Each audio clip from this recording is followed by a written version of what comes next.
Oh no. Oh, it wants me to take Hunter again. We could take a Mage here, I guess. Priest I've sworn off. Priest has been awful for me. Mage. We haven't done a Mage in a while. I guess we're not doing the good classes today. We need a break from them, I suppose. What do you pick here?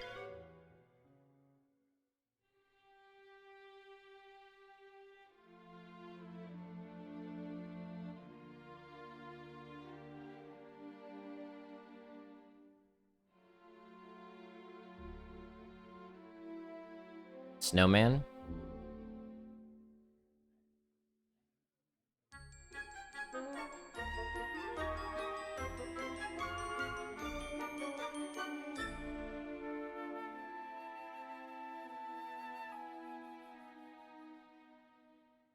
The Ethereal Conjurer gets you Runes of the Archmage. Is that not more important? The win rates are all about the same.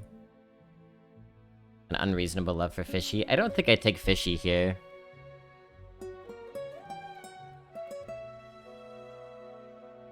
Snowman is really strong. I'll take a Snowman.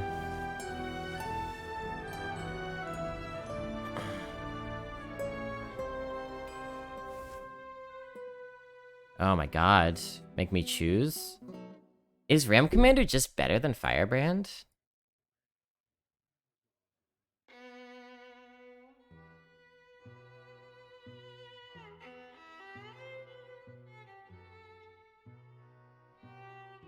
Is Firebrand better though? If you... I guess we do have 2 spells already, so that probably means it's Firebrand. Like, Firebrand is obviously a better card if it activates, but you need to have the spells in your deck. Which I suppose we do.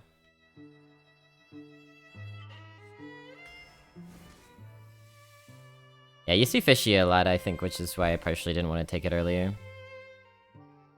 A 1-drop could be nice. Etten's okay. Take a 1. Oh, I'll take a Wand. Alright, this deck's looking nice. This 1-drop's pretty good, too. You could do a turn 2 Snowman. But Ice Whip is also quite strong.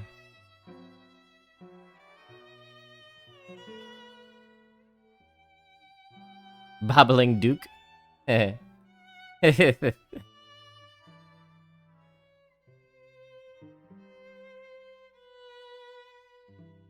passed up a couple of nice big taunts. For good 1-drops. We'll get bigger stuff later, I suppose. Sneaky is really good. It was beating me up earlier. I guess Toad. Don't really want the other 2. Here we could take a big card. Ancient Mysteries. They want us to take Secret Synergy here? Probably just go Tower Sergeant.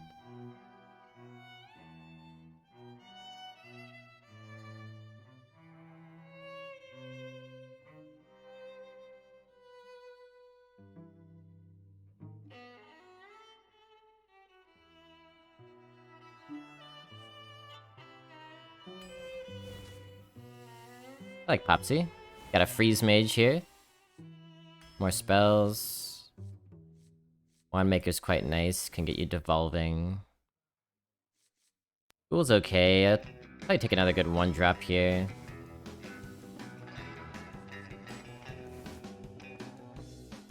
Another one? Do we have too many?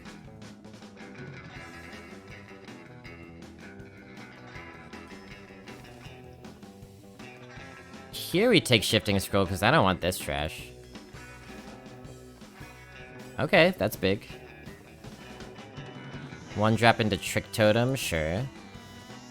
Could be good. Leyline should be nice. Got a lot of stuff coming from outside of our deck.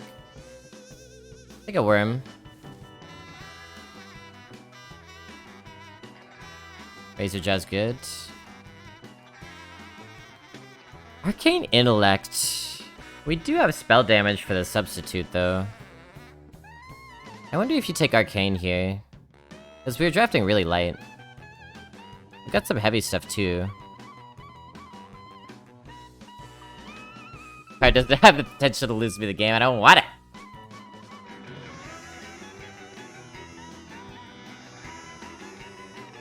It's an argument for any of these.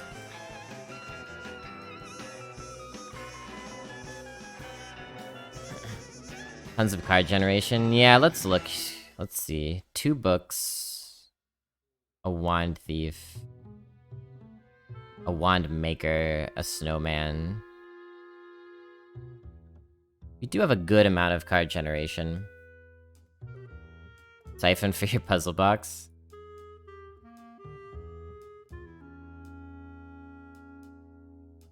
Okay. Might be a little light, I'm a bit worried. It's a million 1-drops. Now we take the Arcane Intellect. I feel better now that we have that. For each card in your hand, deal 1 damage to a random enemy. And I think Fallen Hero is good. And a 3-drop. Aggressive Mage. Aggressive Mage.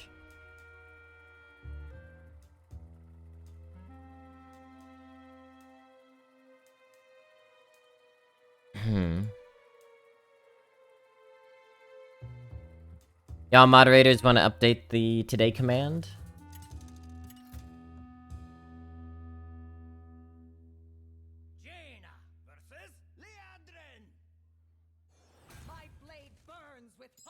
After the 15 1-drops, they won't expect the Ysera? Well, that's exactly what you should expect the Ysera. Fine hands of Papa.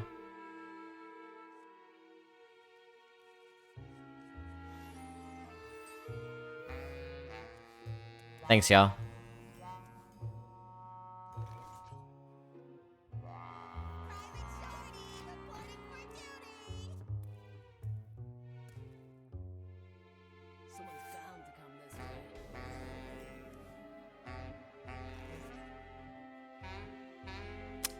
Okay, in that case, guess we do that. Gank him.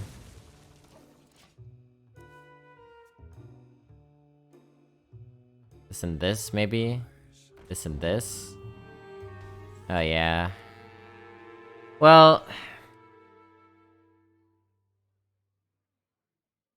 the honorable kill doesn't actually help us, but... still worth it, I guess.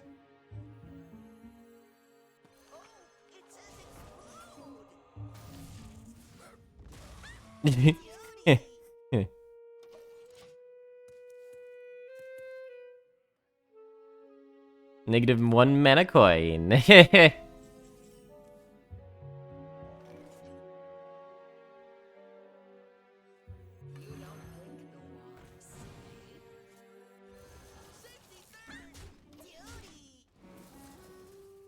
Thanks, Trick Totem. You're awesome.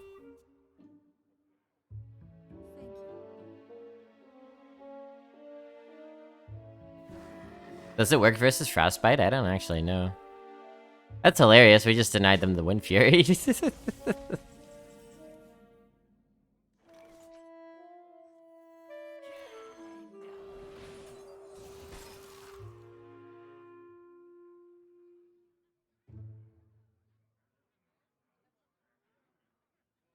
man, like, I feel like this deck might be still even a little bit light.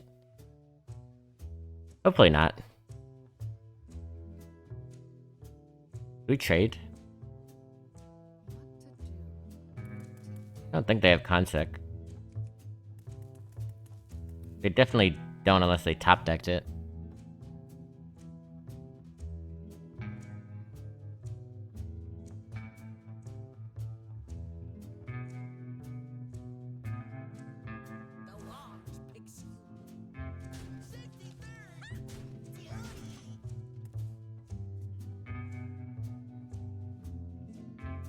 Arcane Intellect next turn, maybe. Yeah, not trading. Punished. Punished for not trading. It's okay. Just trade everything now. It's no problem. No problem.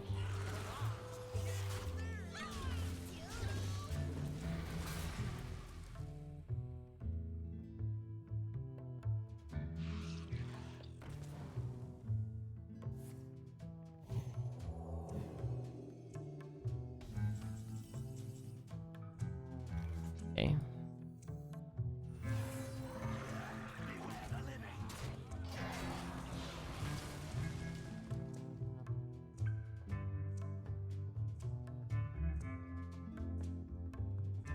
Do you think, worm?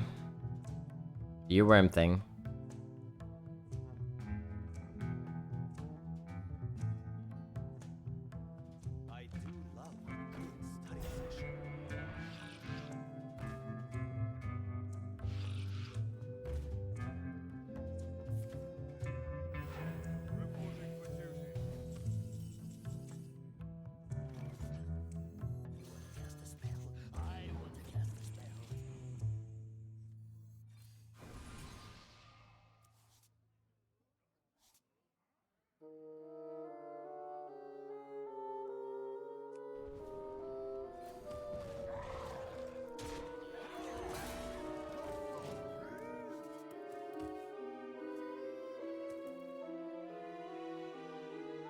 Leyline makes our whole hand very cheap.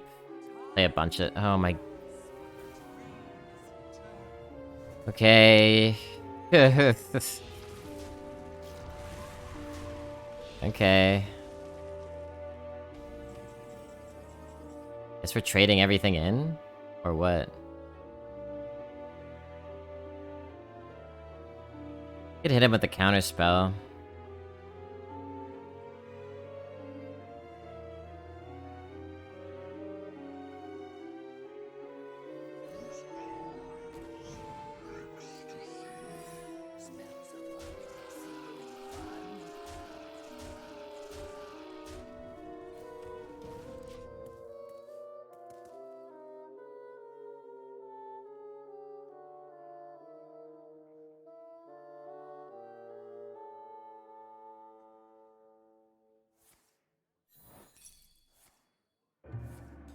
Yeah, they were smart enough to test for it.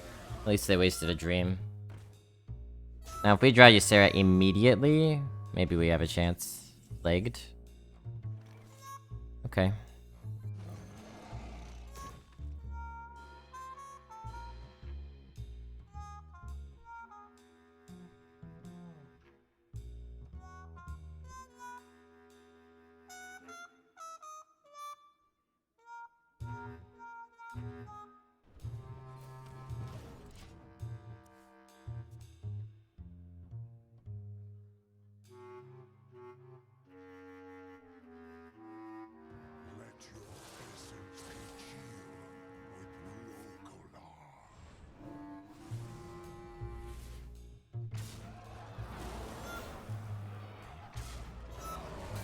Probably the best result, but still not strong enough.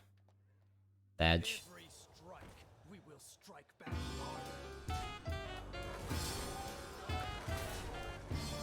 This is a 12-0 paladin.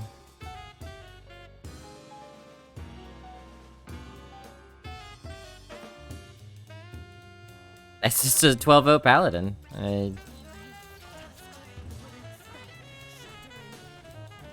Yeah.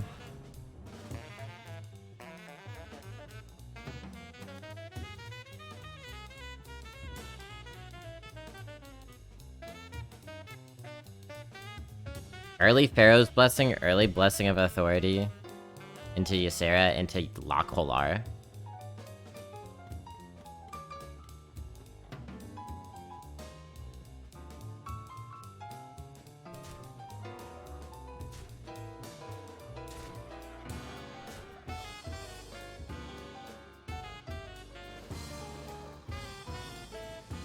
Into Pick Croc Lethal, yeah. Yikes.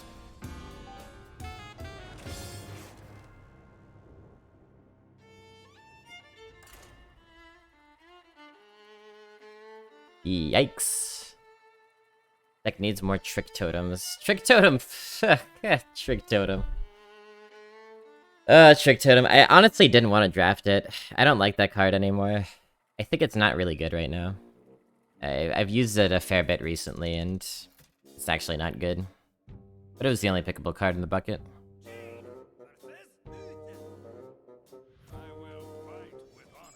When you're a good player, it's not really worth it to take a chance of, like, 50-50 wins you the game immediately, or puts you at a severe disadvantage. I could keep that. Another paladin.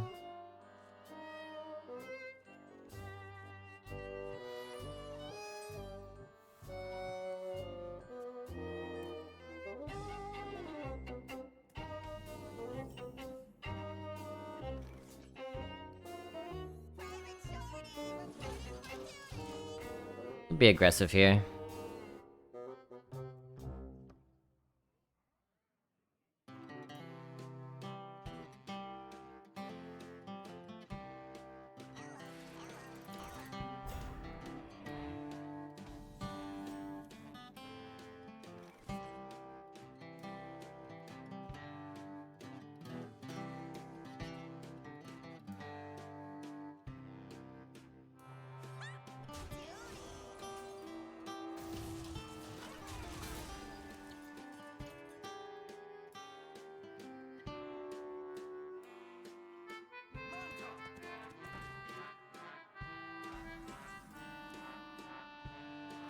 Gifting a scroll. We could find brain freeze.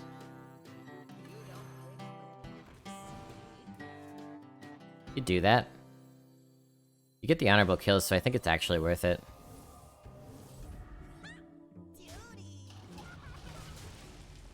Like really good tempo.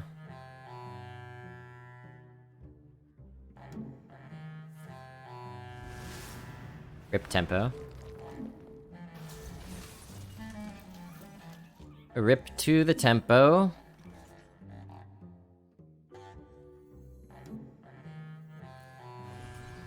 Not that.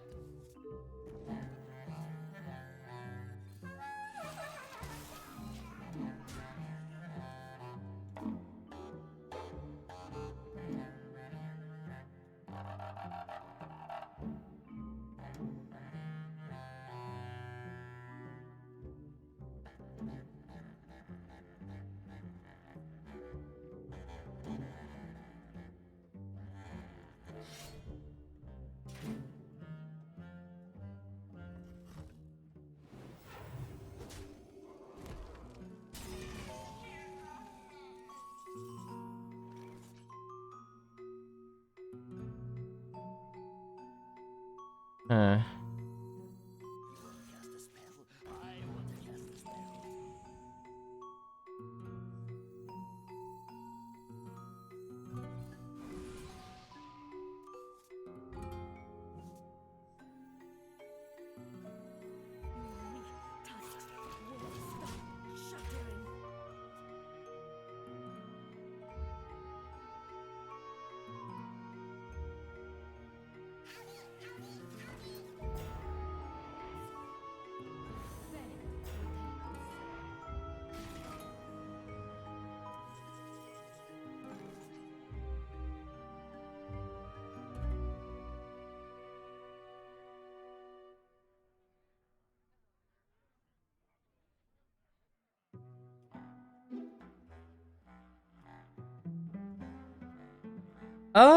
Interesting.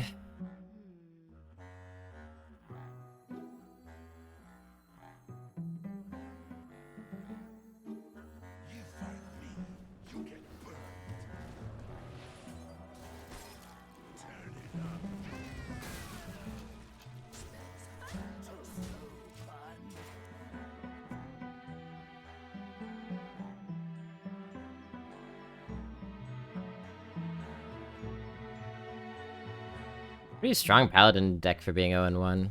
But we're keeping pace so far. 2 arcane intellects have been important.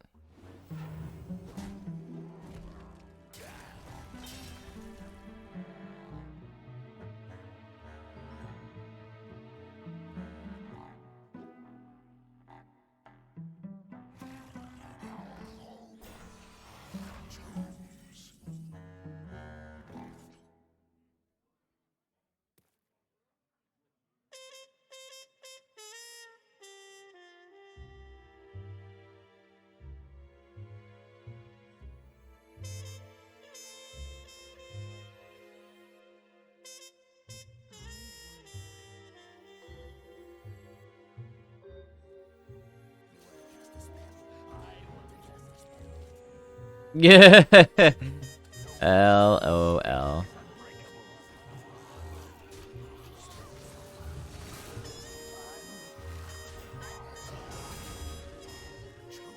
Would you rather lose all feeling in your skin for a year or your sense of taste for 2 years? Oh my.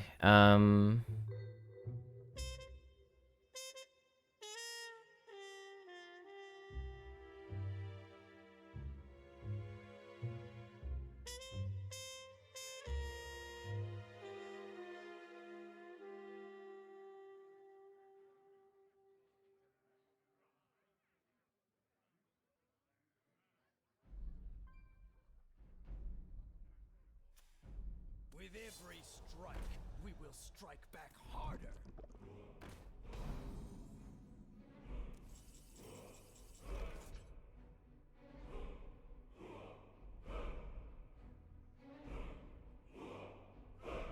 Well, let's see here. 2 damage and then 5.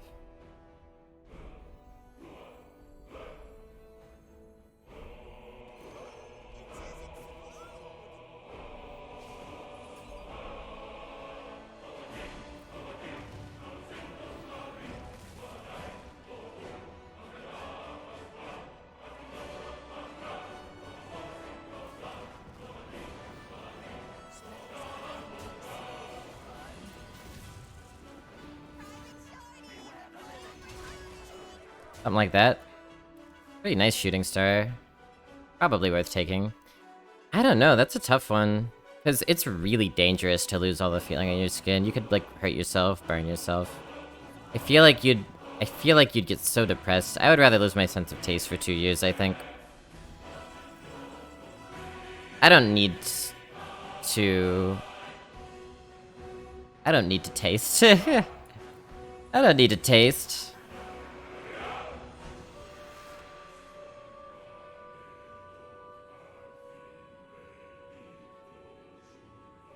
Ping, hit,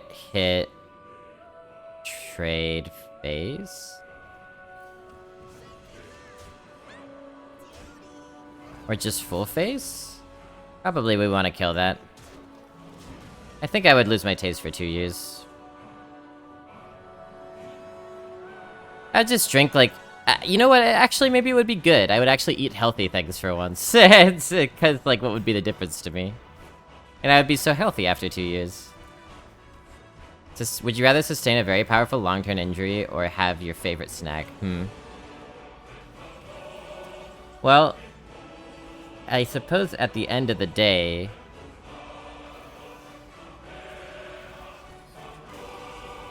a long-term injury is like an anti-snack.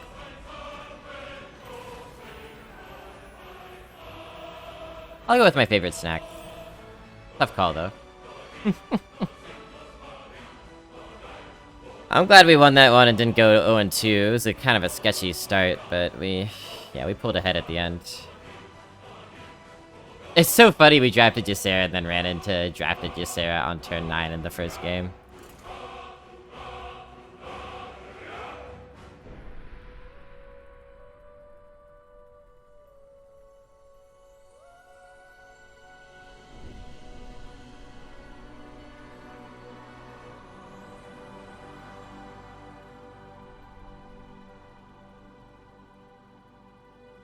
I play a trick on you, 'cause you're mine.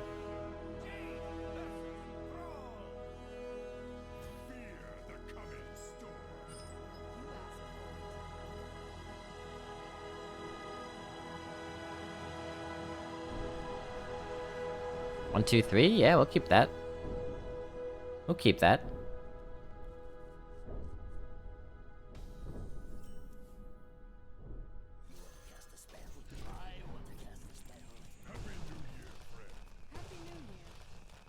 Astral Rift, add 2 random minions to your hand. That's a pretty good get.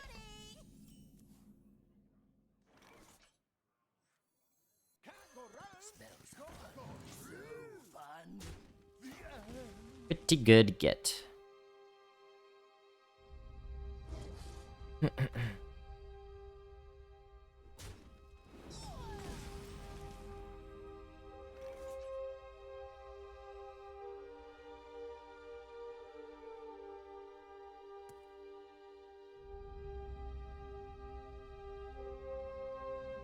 I guess, We could put the firebrand out.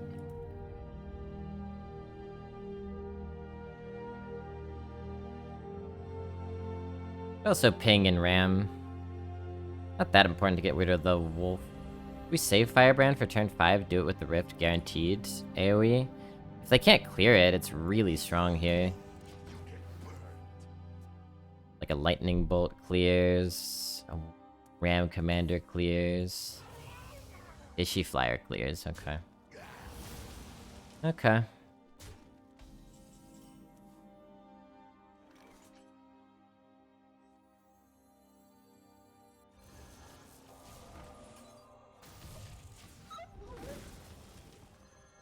Yeah, that's a good thing. I like that. That gets us Ysera, that's a very good thing.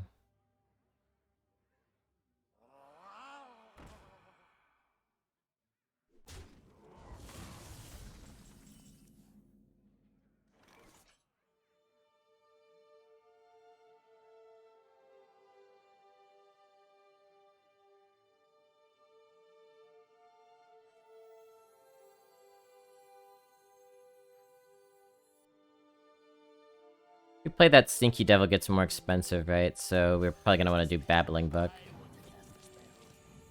Deck of Wonders, baby. Deck of Wonders.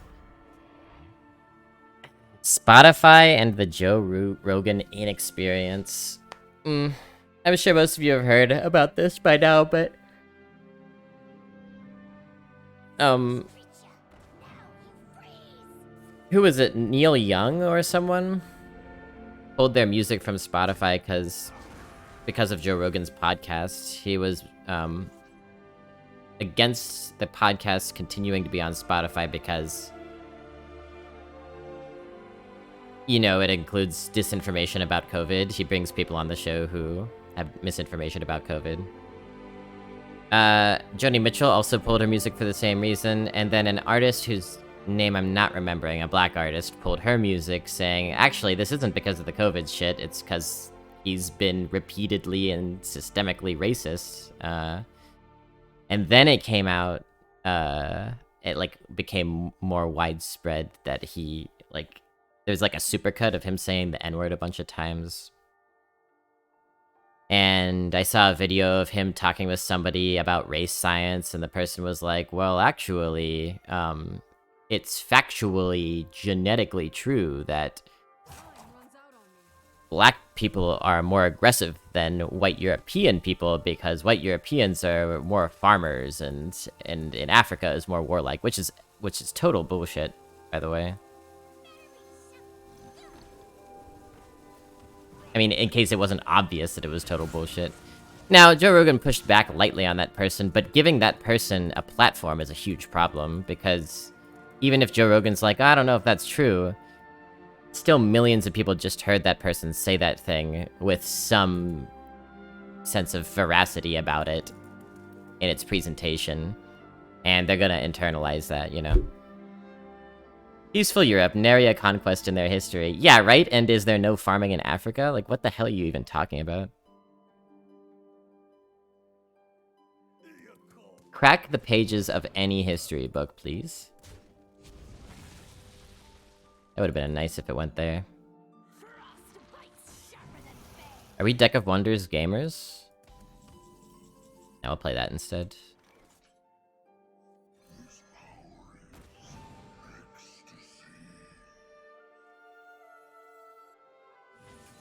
I should have Astral Rifted first. That's kind of dumb.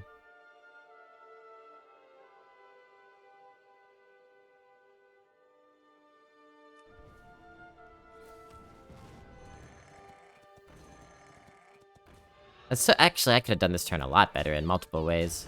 I could have put this in my hand to be discounted. Sloppy blobby. What's this shit? Whenever you cast a spell, summon a random minion at the same cost. You do this with Deck of Wonders, I guess. I've never farmed in my life, so I'm aggressive! Yeah, right. Joe Rogan's living proof that white folk have no intrinsic superiority. I saw a picture of him looking horrible in a hot tub, and it was like, Joe Rogan looks like the guy. The caption was, Joe Rogan looks like the guy in the Arkham games who says, "It's the bat!"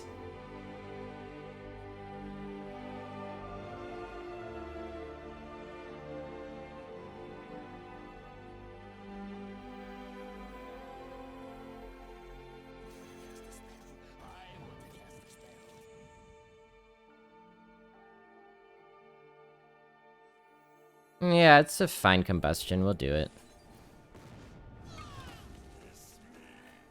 Cleans that up pretty nicely. The 3 Babbling books, I will say, are very fun. You see the clip from his old podcast where he talks about a mixed race person having the best of both worlds with a white brain and black body. Oh yeah, he's into race science. He would have been a phrenologist back in the day. Joe Rogan's the penguin. Yeah. At least the penguin has a little bit of self-awareness.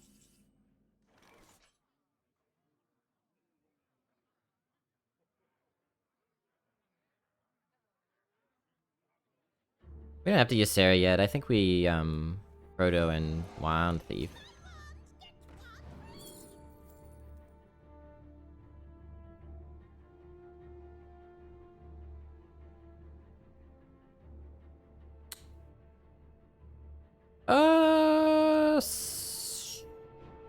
Studies? Either one of these is fine.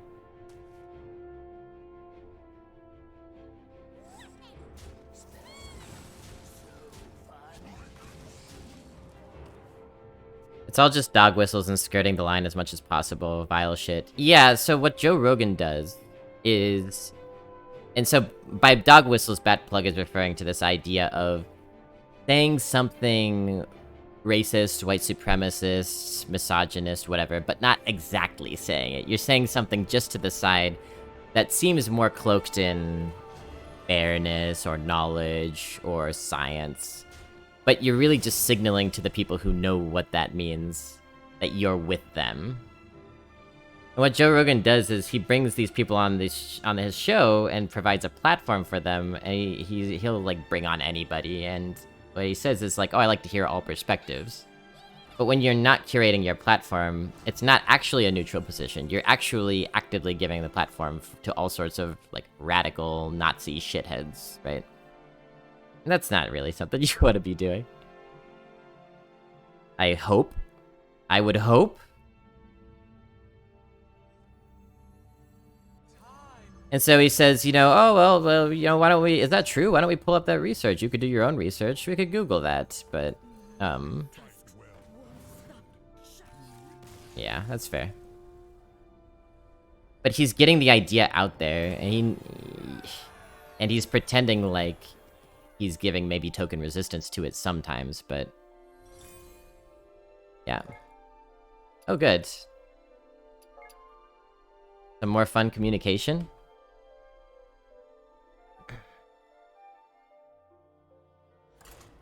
My coworker saw your stream, and what he got from about 2 minutes of time was, this game seems like it's all about luck.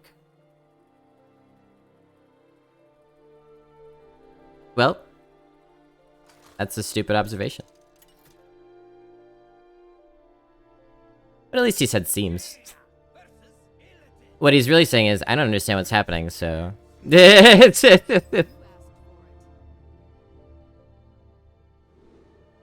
You should tell him about, Miss Elbow and Stan's 9-win average. Oh, it's a nice thing.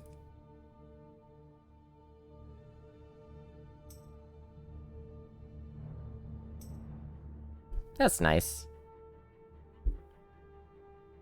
And ask him if the game's all about luck, how one would achieve a 9-win average when you're supposed to achieve a 3-win average. Mathematically speaking.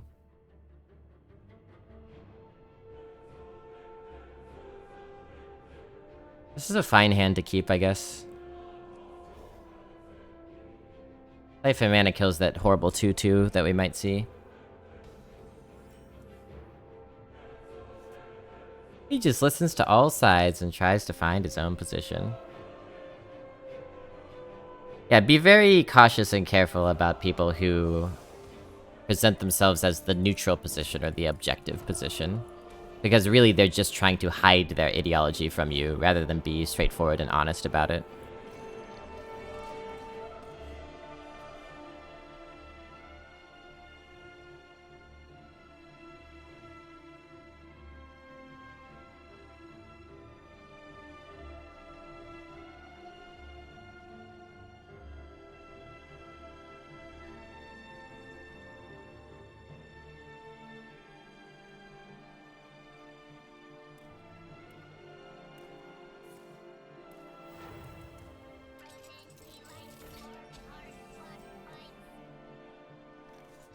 Pretty weak coin play. Not even a 3-4.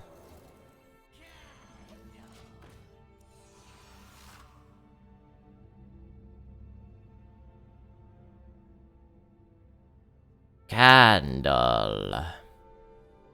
The same thing the BBC does. I mean, didn't Time just make Elon Musk the person of the year? Womp womp.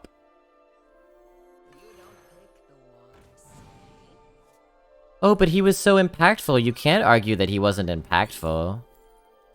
Yeah, negatively impactful. And we're gonna do this, like, gorgeous photo shoot of him and put that on the cover and say he's person of the year and be like, oh, yeah, well...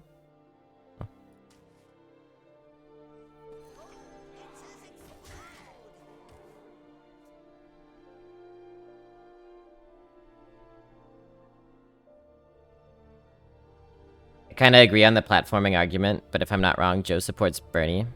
Well, Joe Rogan is not, like, completely evil. He platformed Bernie during the primary, and that actually did a tremendous amount of, like, awareness spreading for the Sanders campaign. And he sometimes does really listen. And in fact, I saw a recent clip where he had Jordan Peterson on, another radical right-wing fuckhead who shouldn't be platformed if possible. But Jordan Peterson was saying some dumb transphobic stuff, and Joe Rogan was actually pushing back on him and being like, why did you think that? Why did you feel that? That doesn't make any sense. So yeah, he's not a completely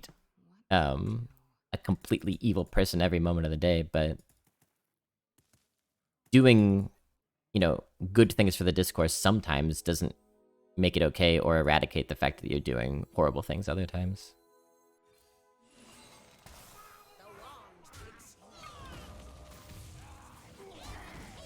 Boopity doop. Yeah, if this deck gets going, it's pretty fun, I think. Hopefully we can go far with it. You're trading right now and profiting from Tesla falling? Well, good for you. Good for you. If Tesla falls enough, maybe you can give some of that, some of those profits, you could send them Blobby's way.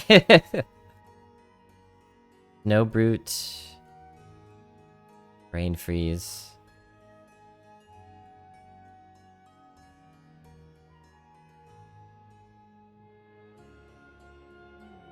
And face, we could just go face after that. I'm not terribly afraid of this minion if it's frozen.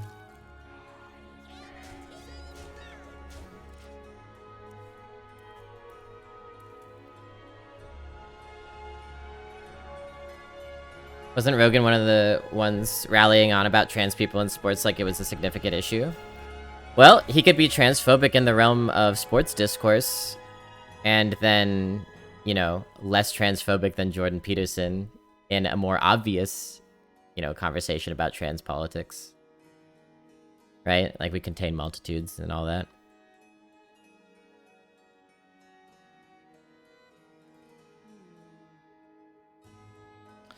I don't think I want to Trick Totem here. I'd rather win. I'd rather win the game.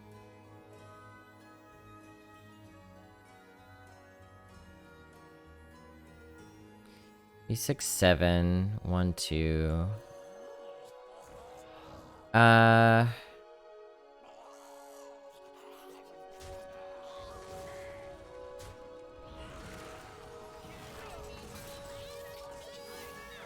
Then freeze their face. I play the other taunt, we get through with this and a hero power, something like that. Or this and play an 8.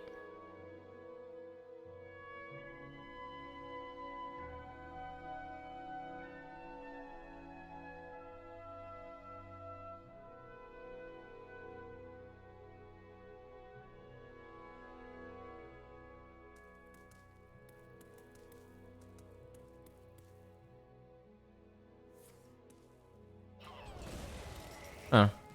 These get frozen, right? Or no? I guess not. Because that happens and then they summon. Okay, well, yeah. Let's do that.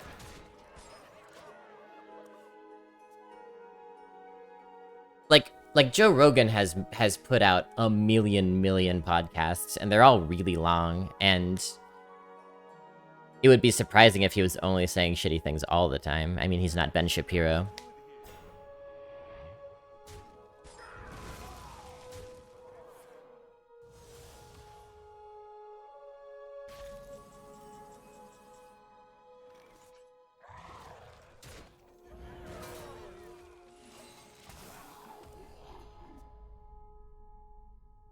Be awfully hard for Demon Hunter to stabilize here.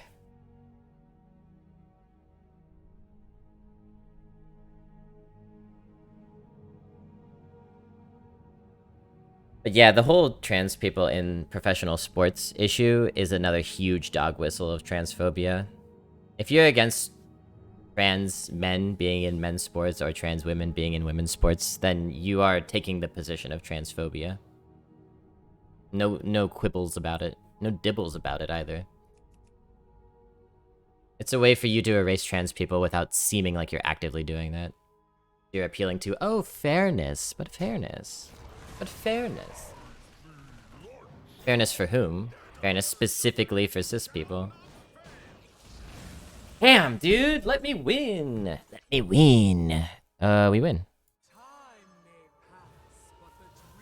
Feels bad to have done it with Ysera, but you know, you brought me to this, sir. You brought me to this place.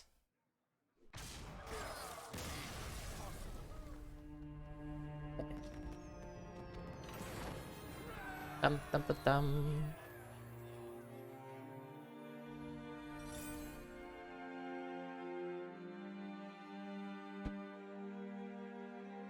What about having a separate category for open category? Why do you need that? Why can't men just be in men's sports and women be in women's sports?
Do you agree that trans women have an edge over biological females in terms of physical capability? No.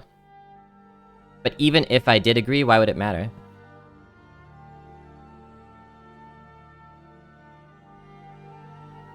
I guess we'll try to get the discount.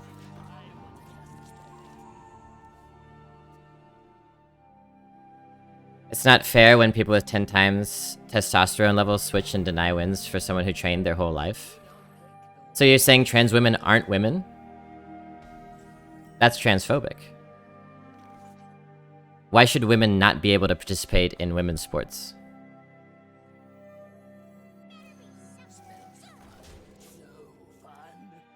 Do you think Michael Phelps should not swim competitively because he has webbed toes? He has a physical advantage that lets him beat people who train their whole lives. Should he have a separate category? Why is it only trans people who are getting targeted because of their physical difference? A physical difference that isn't even always the case, because most trans women don't have 10 times the testosterone levels. They actually have comparable testosterone levels as competitive cis female athletes. 1-1. I need some spells to discount, man.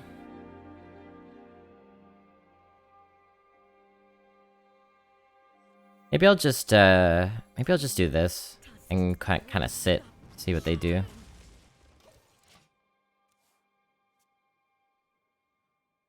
It's a Kafka trap. That's not what I said. Okay, then what did you say?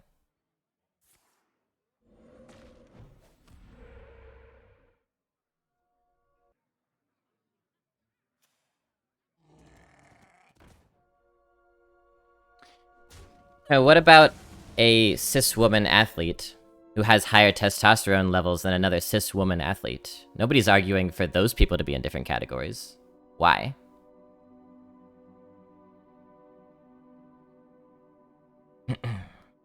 What about a biological male joining sports by identifying as a female just to win? You invented that in your head, Davis? That's an invention that you made up so that you could dismiss trans people from sports. That doesn't happen. You made that up. People don't do that. People don't become trans just to win at sports. That's fucking stupid. And you probably don't know many trans people if you think a bunch of people are just pretending to gain a small advantage and have the whole world hate on them. No, that's ridiculous. So all these straw man examples, like, every time you have this conversation about trans people in sports, it's people making up a person that doesn't exist and being mad at that person.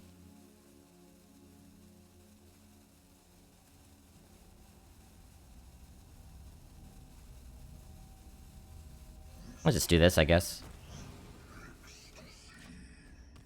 Soon they'll start marrying toasters. Yeah, right. Like, should gay people not get married because the next step is people will want to marry toasters? No, that's stupid. Like, the truth is, why aren't you complaining about the lack of fairness of one basketball player being taller than another player? Sports aren't fair.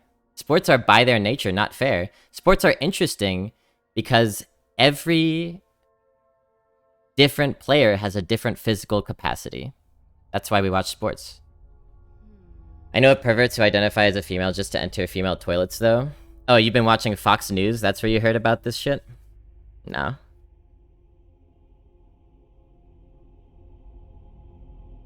Nah, that's transphobic discourse, and you really gotta do some soul searching, because you're dehumanizing a whole swath of people for things that you don't even really care about. Because it confuses you, it makes you uncomfortable.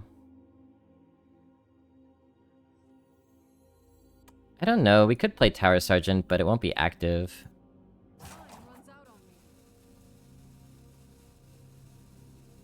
Well, you don't have to be the one defining these things. Why do you feel the need to define the spaces that trans people should or shouldn't enter?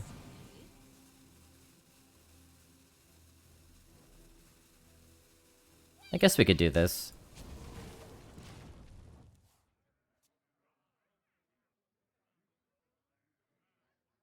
Here's an easy trick for you, Davis.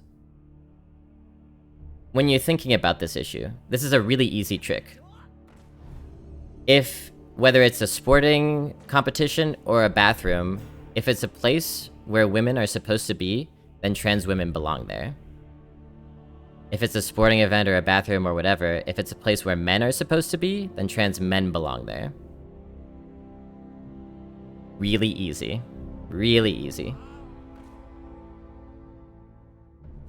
Yeah, should Serena Williams not play because it's unfair for her to be physically better at tennis than her competitors? No, that's ridiculous.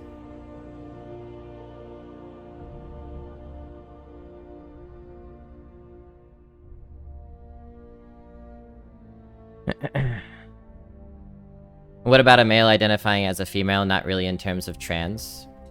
That's trans. Or if you think they're lying, then again, this is a person that you've invented in your head.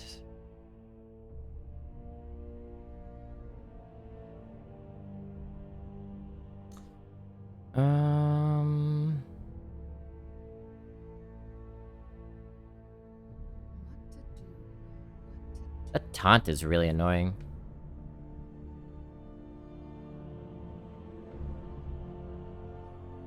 I guess we'll put the 6/6 out. A bit awkward. We get a good trick totem? That's a good one! Yeah! Nice job, buddy.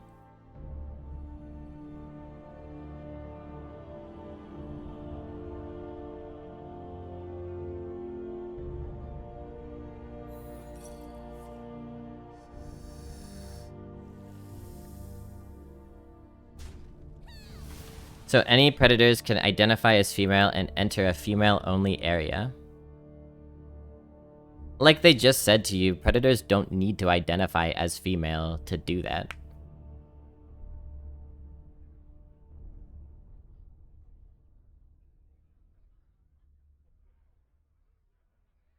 Trans people problem in society is all about sports and the money they make. No one cares about bathroom and stuff.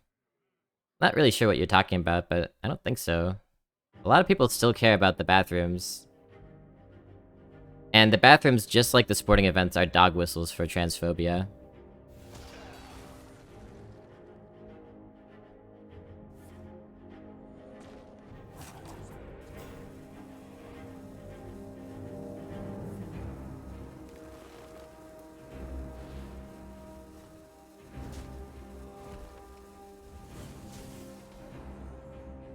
I would warrant that the group of people who overwhelmingly commit the most violence in a bathroom scenario are cis men. Does that mean cis men should be banned from all public bathrooms? No. So why is your imagined person who is pretending to be trans, why does that mean that no trans people should go into the bathroom that matches their gender? Or a sporting event, or what have you?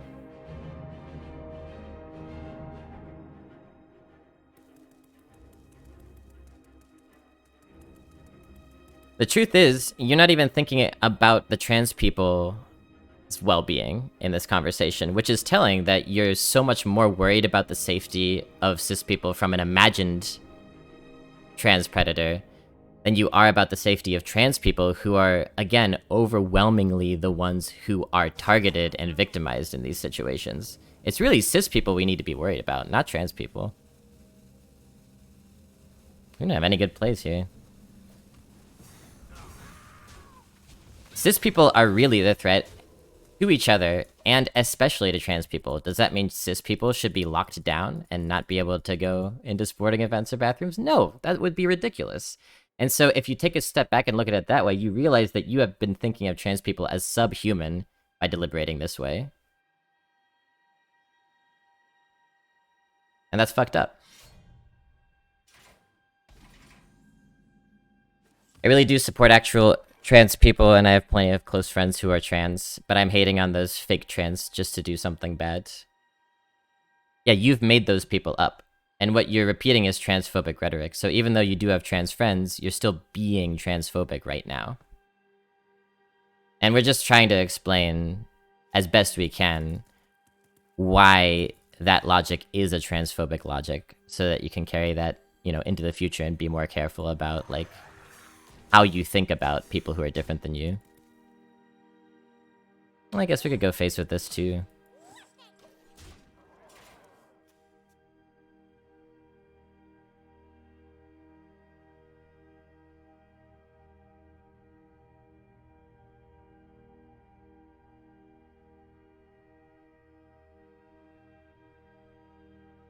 Here in Sweden, we have trans, non-binary bathrooms at public swimming pools, for instance. I think that's great. In fact, I don't really see the need for gendered bathrooms at all, personally.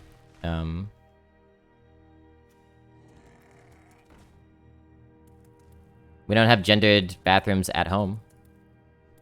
I don't think we need to have them in public either. And I don't really particularly see the need for gendered sports either, but I realize that that's not going to be changing anytime soon.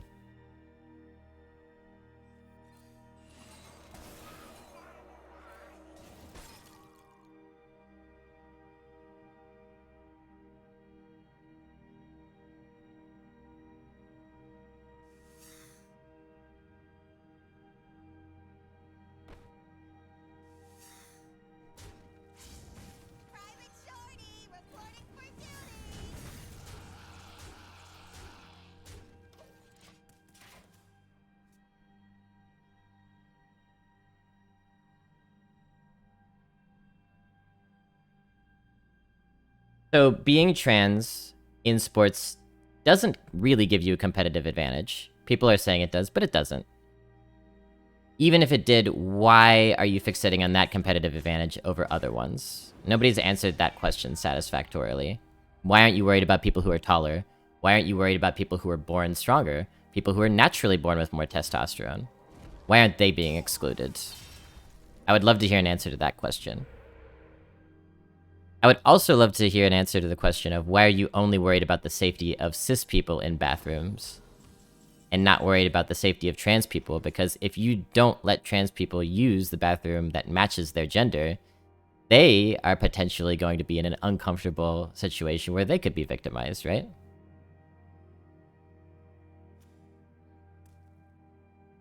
One, two, three, four, five, 6, 7, 8. Good deal. So every argument that I've heard so far is essentially you saying cis people are more important and trans people are fucking that up. Which I disagree with. I think that's pretty nasty.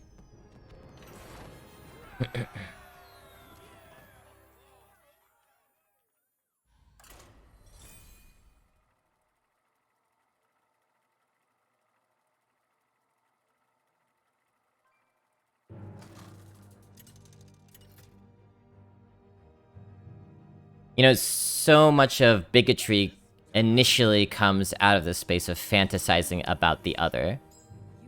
Whether it's race, whether it's gender, whether it's sexuality, what happens is people who haven't encountered that kind of person very much in their life are confused, maybe curious about that lifestyle, and they fantasize about it, and they make up these examples of, oh, what if someone was trans just so they could go into a bathroom and peep at somebody? There's plenty of bathroom peeping going on already, and we're not trying to cancel cis people for doing that. Why is it that the fact that one trans person did this once means that no trans person should be able to use a public restroom?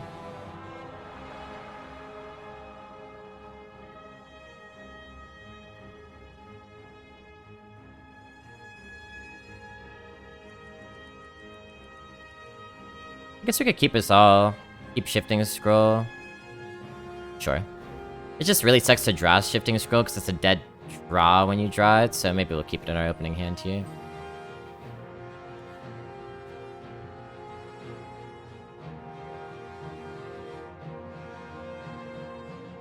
You know, you're talking about the actions of one person and saying that that reflects on trans people writ large, but it doesn't.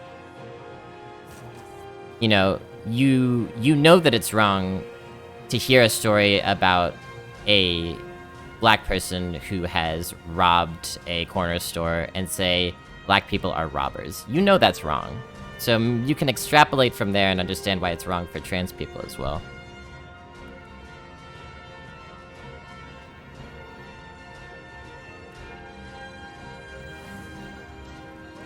We didn't have to coin here, but we have good follow-ups with this and this if they play something. If they don't play something, I don't know what we do. Maybe just... Yeah, okay.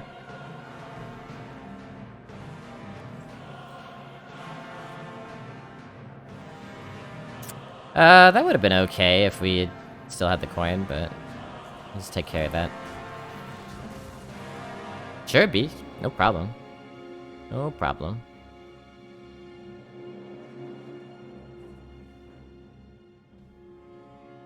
I'm really not anti-trans or anti-human emancipation. That's a funny thing to say. But in sports like weightlifting, testosterone levels are resulting in more physiological differences than, for instance, height. Okay, so you're not talking about trans people in sports then. What you're actually talking about, Grandmaster Kush, is testosterone levels in weightlifting, which is an entirely different conversation. And the fact that you're conflating those two conversations says to me that you are dog whistling anti-transness. Like we were talking earlier, what dog whistles are. It's because why should testosterone levels in weightlifting have anything to do with transness whatsoever? Why don't you isolate the factor and say, hey, for competitive weightlifting specifically, there's a testosterone threshold that people should meet in order to compete in this way. That's probably fine. It seems a little bit high maintenance, but it's fine.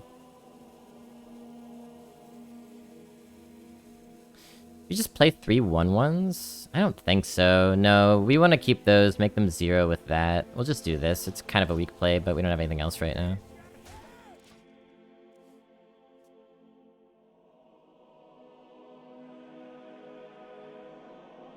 What's PCOS? I don't know what PCOS is.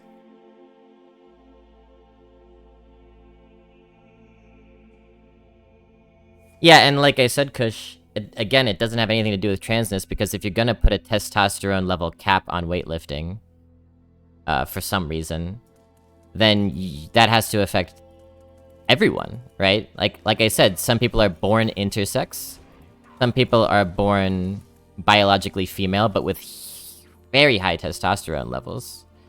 And if you let that person compete, but not the trans person with comparable testosterone levels, then that's bigotry. Fireball? That's nice. We could do that. May as well get that use out of it.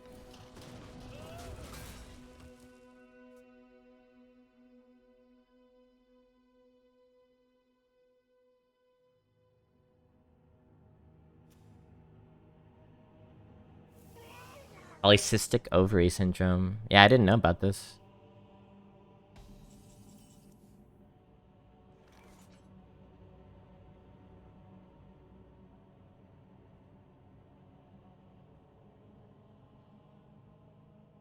Is it better to have non-gender separation for sports? Just different classifications as testosterone and weight? Yeah, that'd probably be better.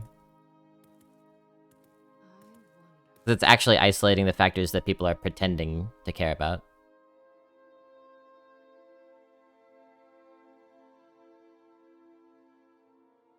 Hit, Siphon, Candle Taker, or Leyline Double Ram, or Snowman, Hit, Siphon.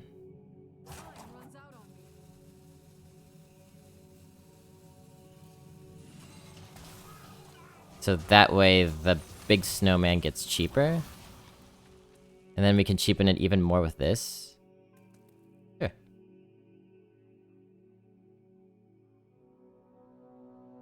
No limitation as well, since separating weight classes is unfair for the bigger sized people. Not if they have their own weight class.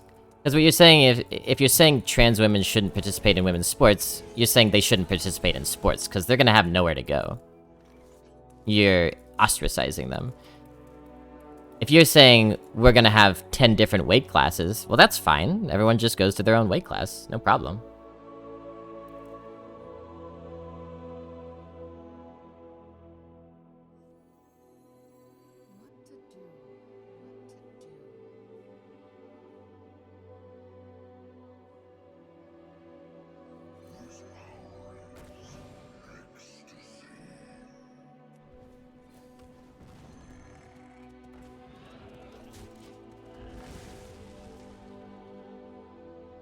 Trans women can still participate in male category if they want. Can they? Why?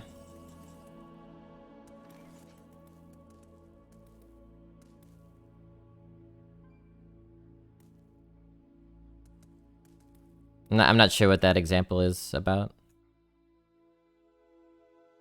6-6.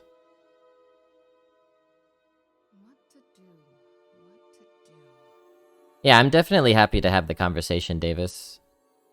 And thanks for sticking with it as well. It's an important thing to talk about. Because you have people saying things that seem like they make sense, but they're designed to seem like they make sense, right? These dehumanizing things. It's just important to note where concern is being directed and where concern is not being directed, and doing some reflection about that.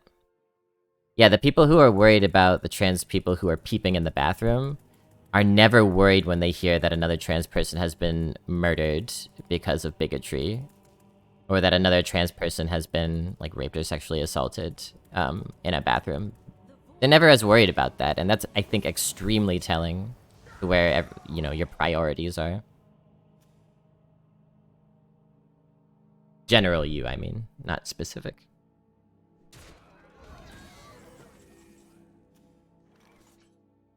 That's a problem.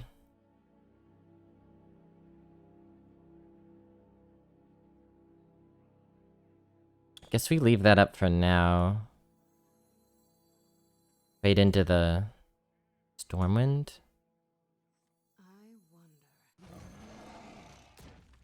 Could kill this, actually.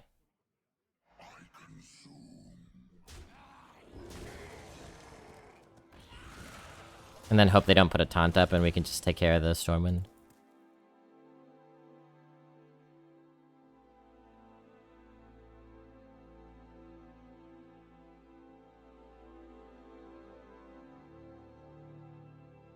Yeah, well, I mean, I think they probably shouldn't be in the male category because they're not men, if you're talking about trans women.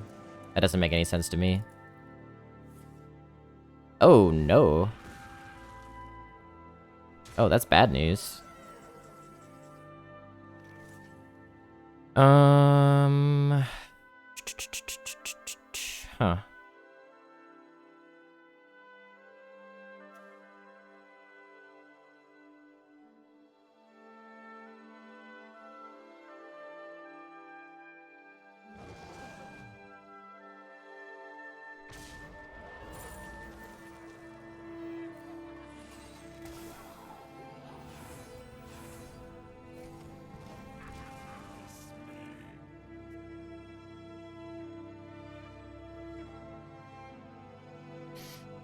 Eh. If I were trans, I'd be rather disheartened to hear I wasn't allowed to join the categories for my gender, but I could join those for my previous gender. Feels a little invalidating. Yeah, that's like refusing to call somebody by their right pronouns or by their right name. If we read the gender categories, then we wouldn't have this problem. I don't think it's a problem. I think if you're a woman, you could be in the woman's category. I think people are pretending like it's a problem in bad faith. But I agree with you, it'd probably be better to just get rid of the gender categories.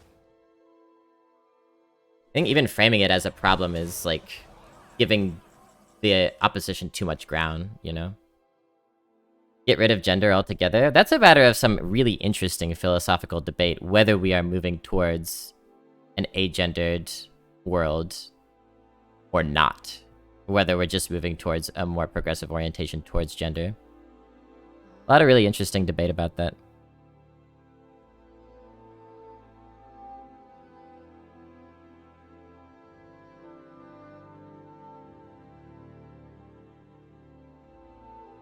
I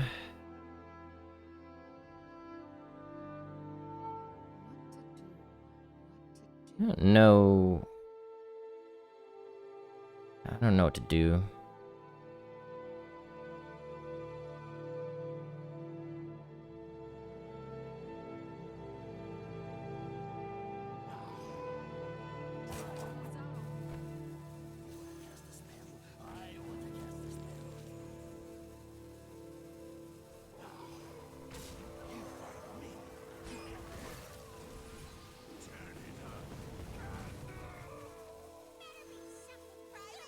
Okay, Ysera's good. I like that. Gender is a huge problem. It does more harm than good.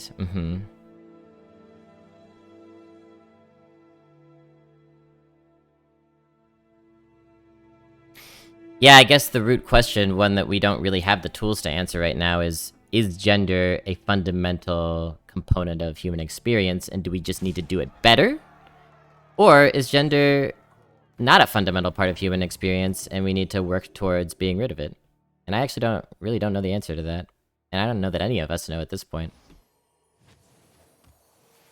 Your head will fetch a high price. The doctor is in. You have to answer that question, you have to have conversations about what gender really means, which a lot of cis people are not really willing to have. But trans people generally are, which is why transness is a pretty radical ideology.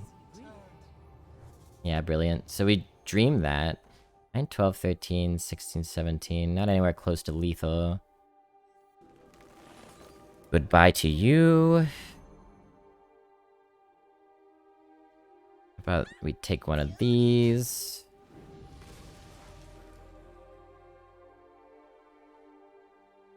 One of these. And then either hit, or we could nightmare here.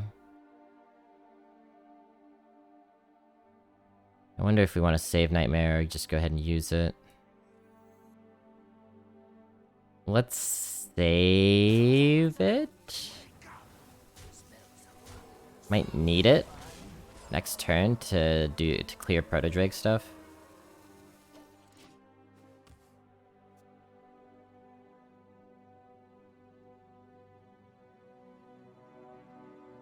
Open any pickle jar. Yeah, and for now, there's nothing wrong with enjoying being manly, for sure. Or being womanly.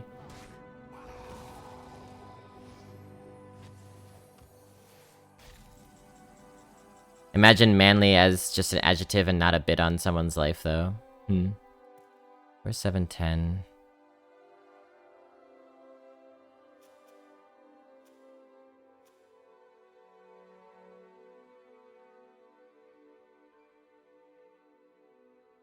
What to do?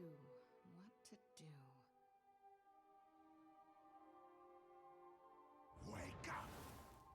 Wake up.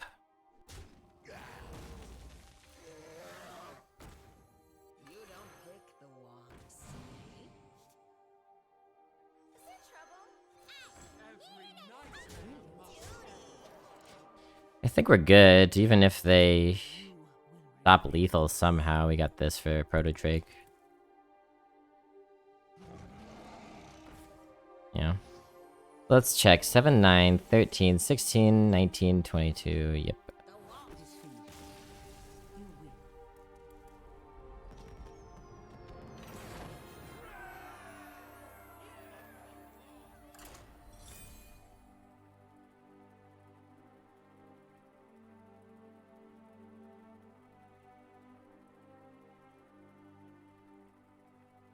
It's hard to reach that ideal world where people don't care about gender while we still have people today discriminating based on gender. Akin to those saying we are all one race. These are ideal worlds, but not our reality at the moment, and it needs work. I don't believe that we'll ever get to an ideal world. And that's part of my kind of confusion about where we go forward with race and gender from here. And like what we're striving for. How will trans women meet the function of a biological woman, like conceiving a baby? Why do trans women need to meet that function? Why do cis women need to meet that function? All that needs to happen is the people who can have babies will have babies if they want to. You know, saying the fact that you can't have a baby makes you less of a woman, well, then you're saying that cis women who can't have babies are less of women, and that's not true at all. People who are barren, people who can't conceive, people who don't want to have children. All of that's valid. It's not like people are going to stop having babies. It's the people who can have babies, if they want to, will.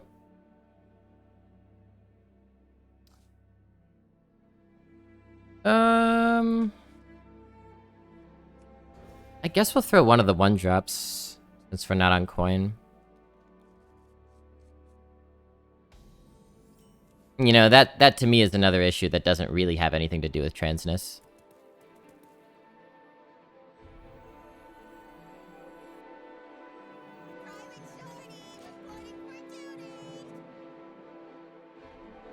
Trans woman wants a baby with their husband. They would not be able to conceive through natural means right now. Unless their husband's also trans, then they would. Unless that person's also barren, then they wouldn't, right? That's just kind of a personal thing that's, you know, whether a couple wants a baby and whether they can conceive of a baby is a personal thing that's not particularly any of our business. They'll figure it out. Adoption also exists.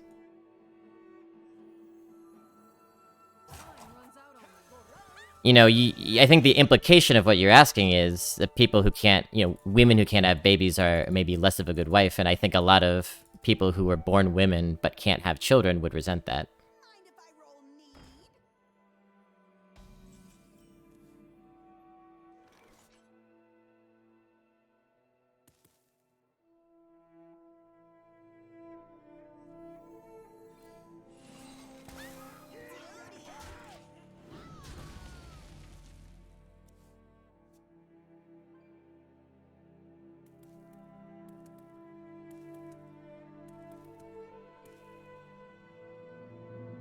This is why we should stop focusing on people's genitalia. Yeah. We're more or less raised with the idea that genitalia is connected to gender, but it's actually not. That's an illusion. We could do a nice fallen hero play here.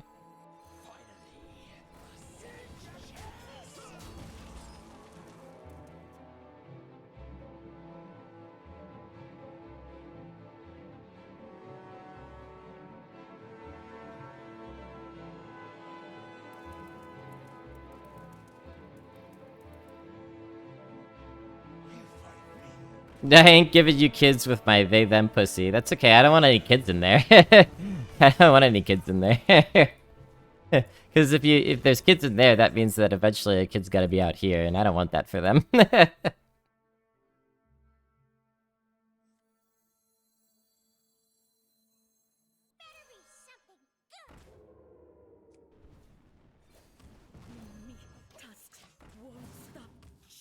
Have a good sleep, Davis. Yeah, it's just like, it's always worth thinking about where you're putting your care, why you're caring about that thing, and whether you're dehumanizing anybody in the process of caring about that thing. It takes a lot of work to change and grow when thinking about these things. Okay. Ram hit Snow Brute is one option, or we could go wider, smaller and wider. Do this, and this. And code and private.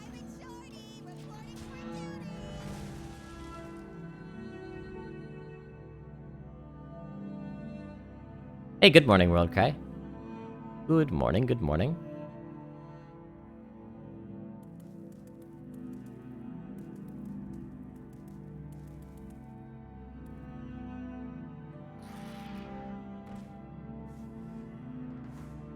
Uh-oh.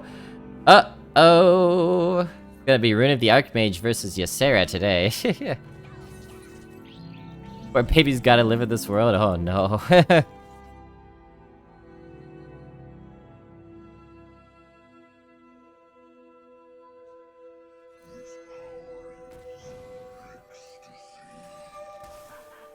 Leyline is so kick-ass in this deck.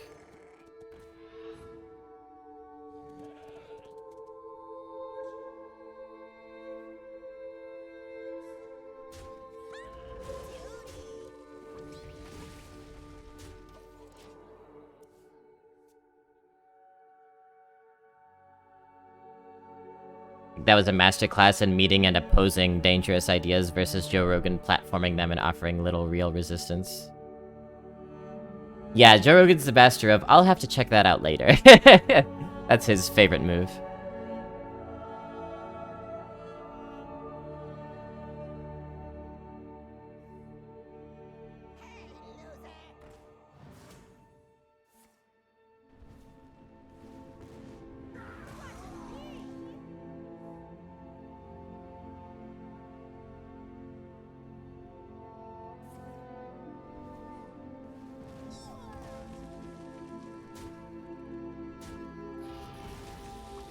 Well, we've got 2 9-cost cards in our hand.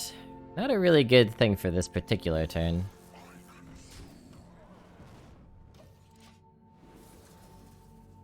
Shifting scroll. Useless. Where are the kitties today? I don't know. Simon was in here a few hours ago. But he scampered off.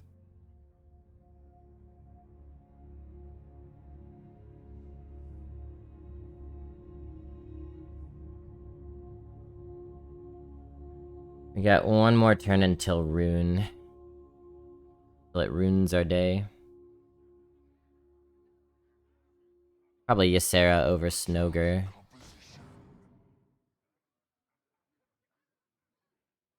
I mean, how much health do they have? 16? Okay.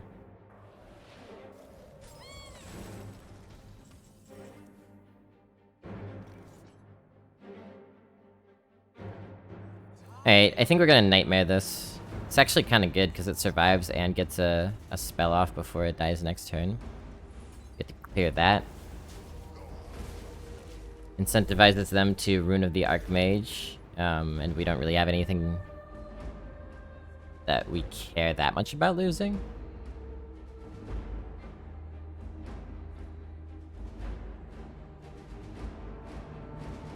Doing nothing is considered a positive for Trick Totem. I've come to think that more and more. I've come to think that more and more. Maybe one game this run it'll do something game-winning for us.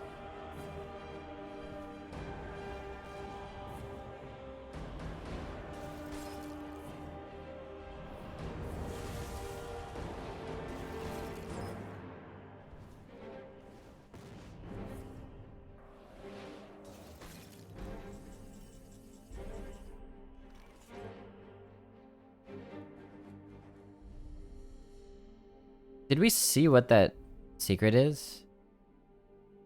It's weird. Earlier I was seeing what the secret is pop up, but that's Puzzle Box, right? And Rune doesn't tell you?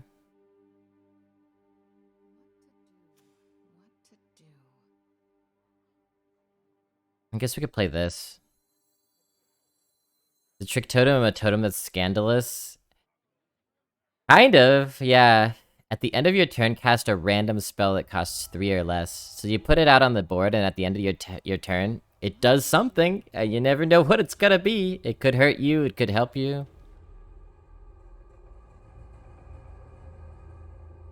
It's Rune. There's conditions for it. Like, I don't think I saw what that secret is. Hey, you taupe. A Pimp Totem? There's a card that I've been calling Pimp. Its name is Piggyback Imp. Not in this deck, though. We could try to test for a counterspell this way, and then do Wand Thief to test for Mirror. Not a terrible idea.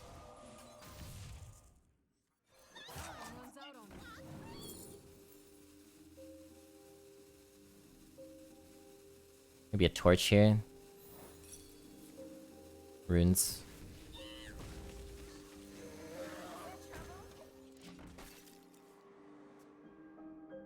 Tells you if you cast the same secret twice. Oh. Okay, well maybe that's what was happening.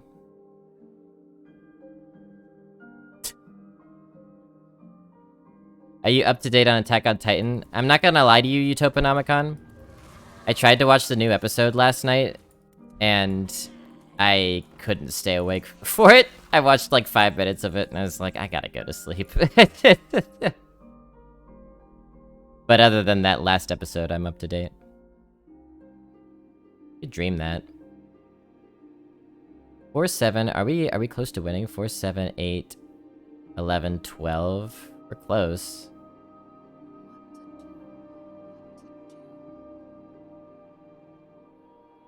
I don't think I want to. Maybe we do want to dream it. This is tricky.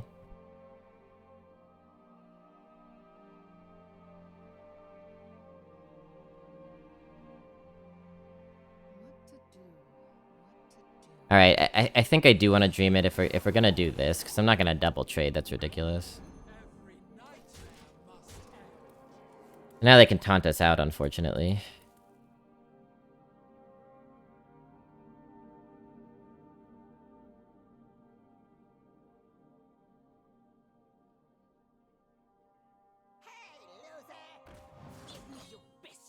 Oh.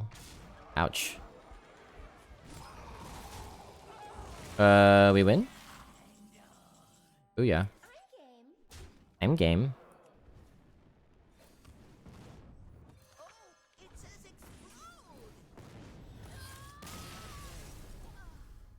That was close though.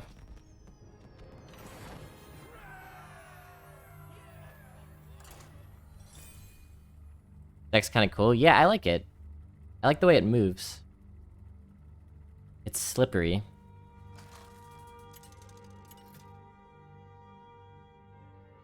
Could make up for our crank for our bad hunter run if we keep doing well here.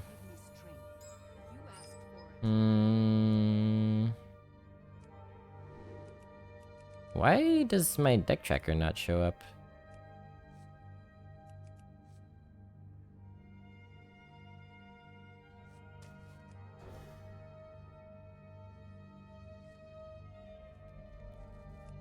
Rip deck tracker?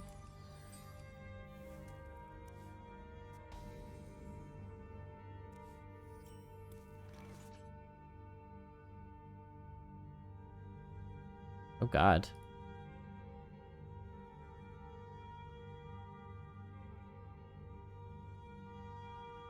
What?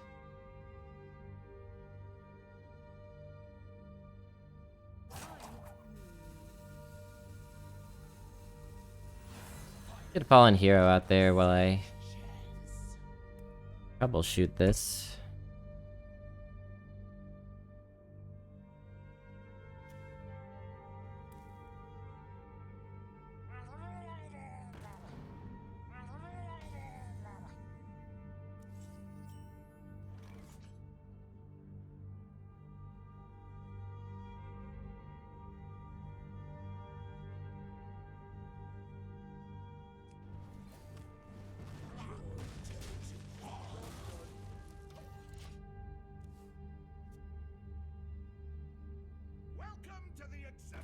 You remember Crank?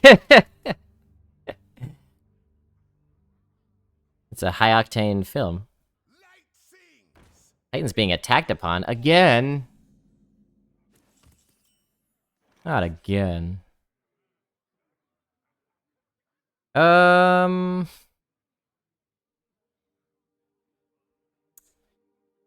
Well, could trade in Snowman.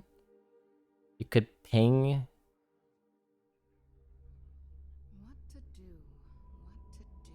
Lab partner? Or Babbling book? Yes, let's get the Snowman going. We never really got good pings off, unfortunately, but okay.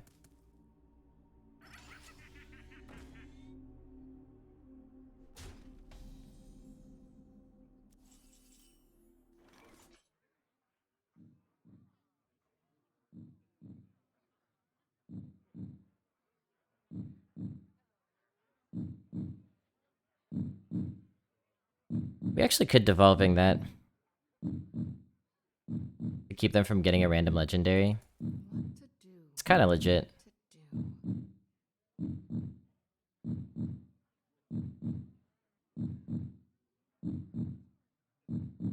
Does this make this cheaper?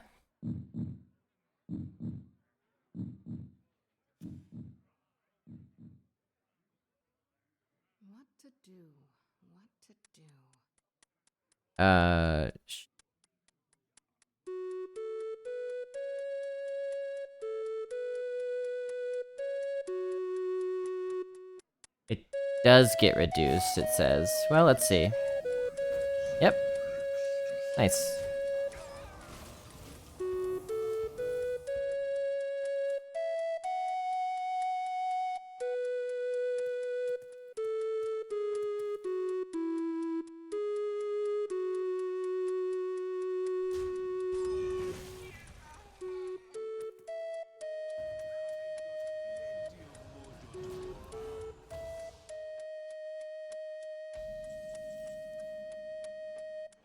Well, that's pretty rude, I think.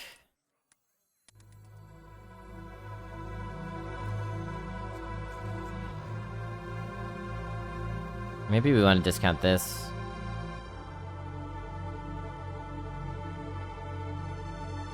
Make it 3?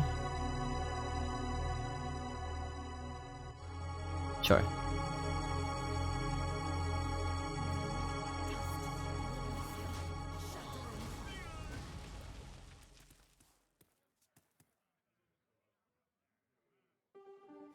This Razor Jaw is such an important component.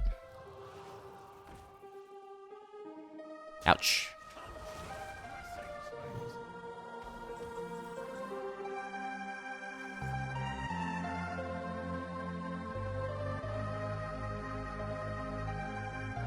Boop, boop, boop.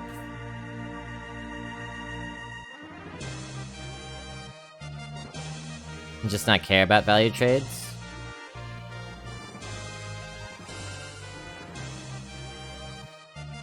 Or maybe these two?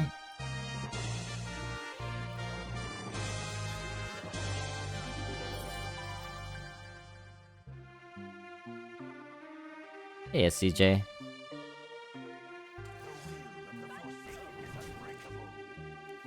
Alright. Damn opposed. Damn, damn, damn opposed.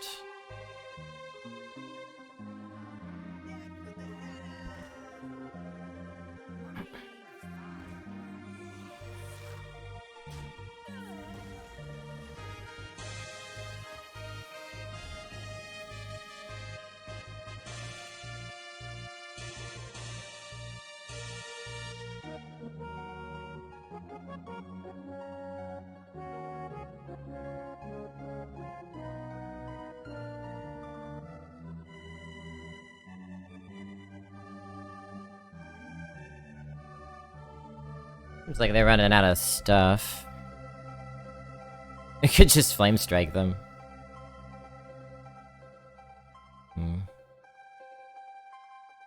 It's kinda not bad.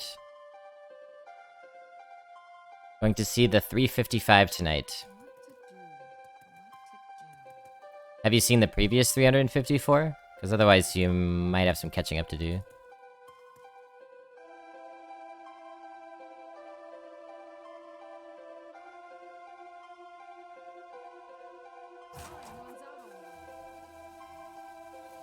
Not the best flame strike, but those buffs would have gotten a little bit annoying, I think.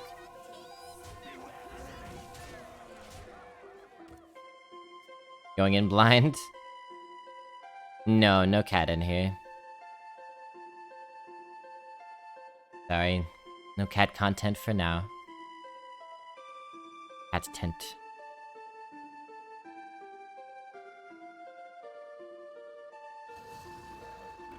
Pig Croc on the 1-3. Wow. So weak. So weak. So weak. This Entomb would be pretty good. Spring Rocket Entomb. Wow, are you serious? That's so good! Mage.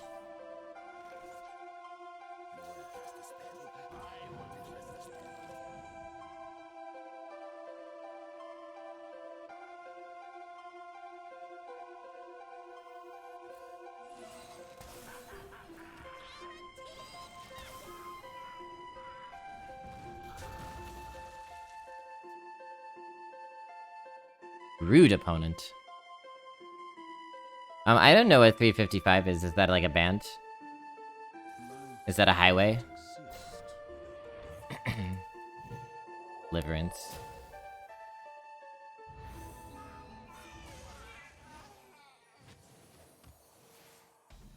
It's a movie. Oh. Okay. I guess I heard of that then.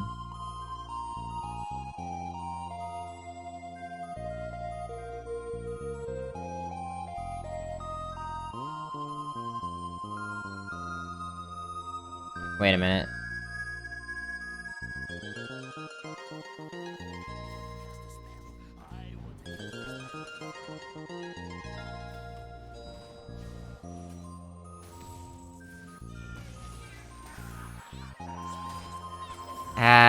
I wish I could have gotten Counterspell down. as well, because now they got a bunch of spells. I guess if they use one and not the other, we can then counterspell.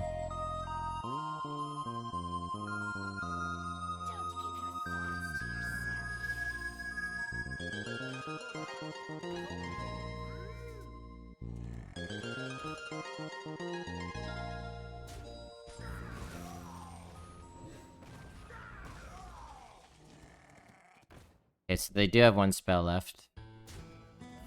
Really annoying mage. Or priest, rather.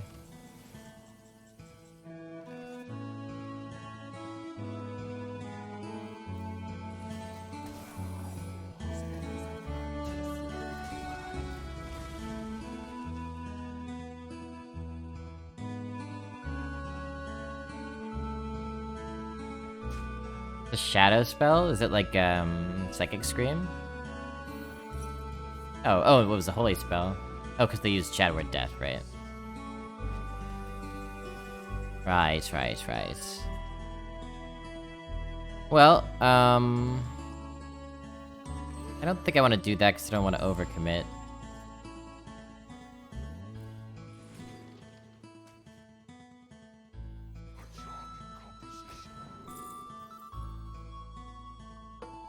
Let's kill the 1/4.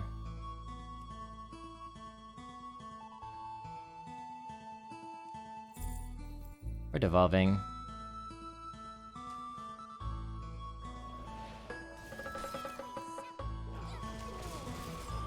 Yeah.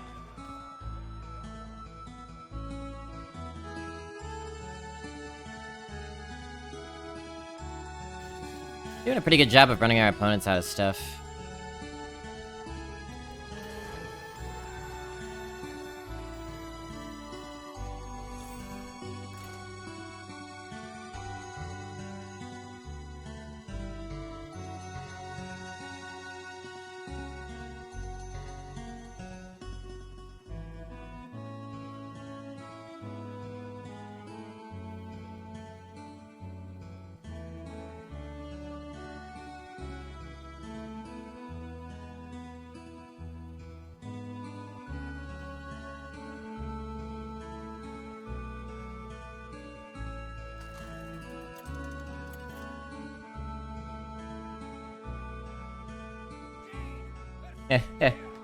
I was gonna end the stream soon.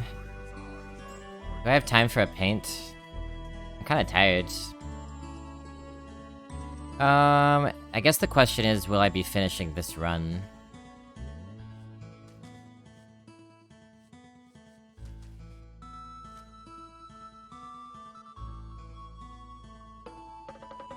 Guess we want Leyline later.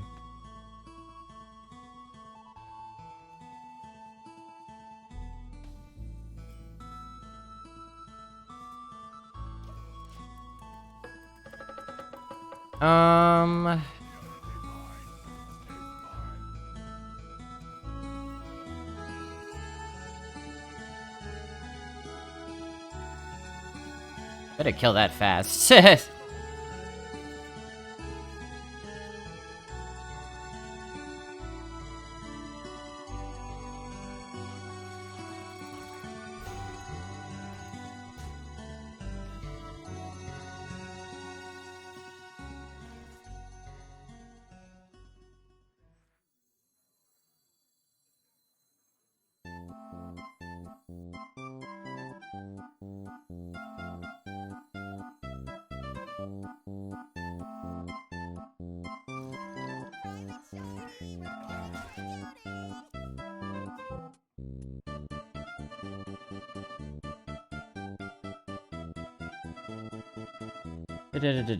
Do we finish this run? Boop boop boop boo. Oh my. Mech warrior.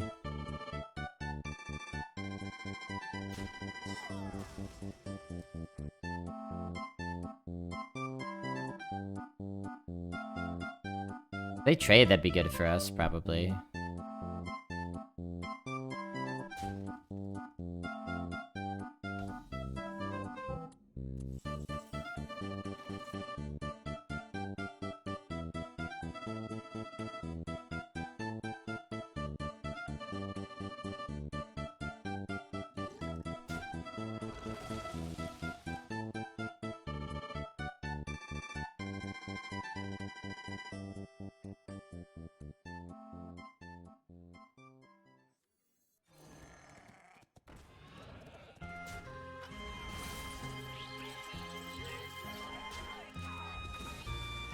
Um...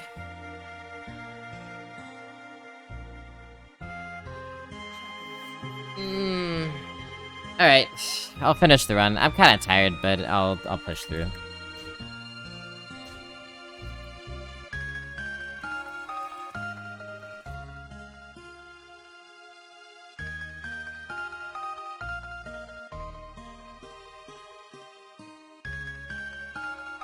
Counter spell wouldn't be a terrible thing to put down. Oh, but they have coin. Yeah, counter spell doesn't work. Okay. See what this is? Brain freeze. You can brain freeze that. And then, just ping. And it will trade so they don't get the honorable kill. Not that it matters, they just get a free armor. It doesn't really matter. We'll do this one nice and chaotic since I don't have much focus.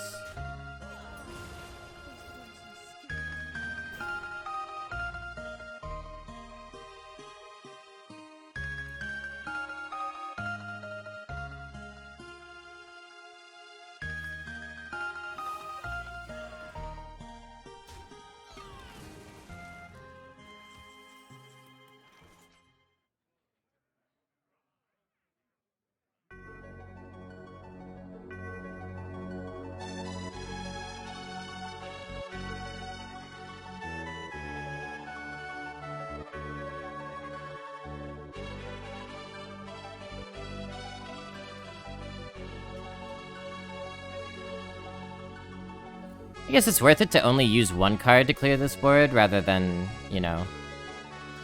3?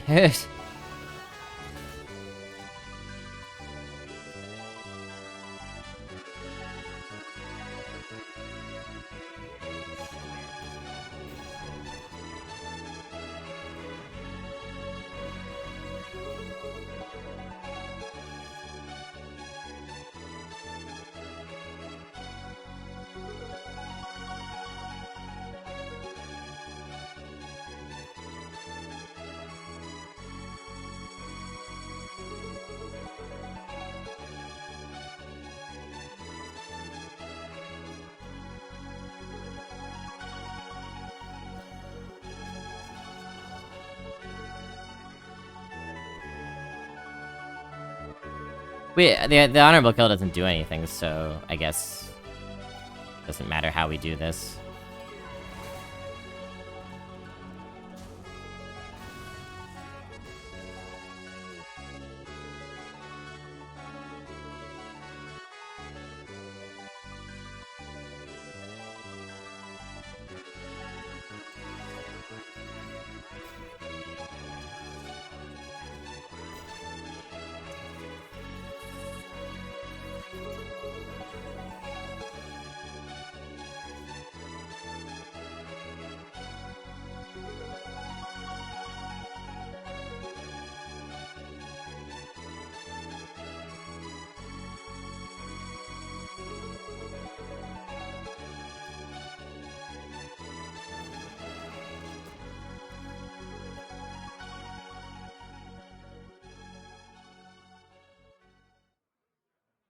At last! A worthy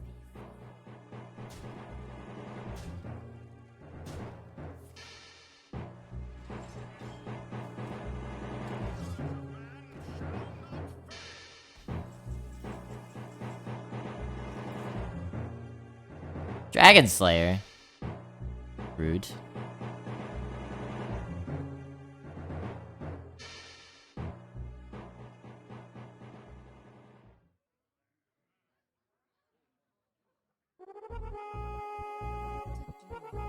Just play this and sit, cause, you know, attacking in, I would rather... You know, if we're gonna AoE next turn, I'd rather the...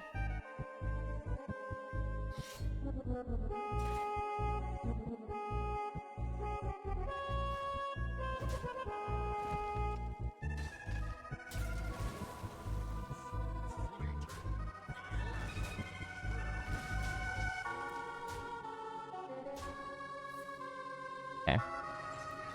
Oh, what did we get out of the... Oh, Temporis? That's probably worth the AoE with them having one card in hand.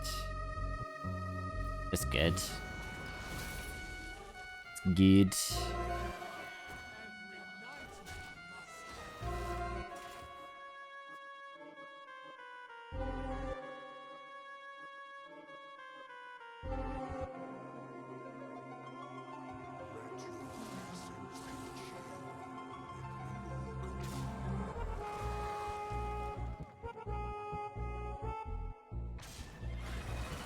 Oops.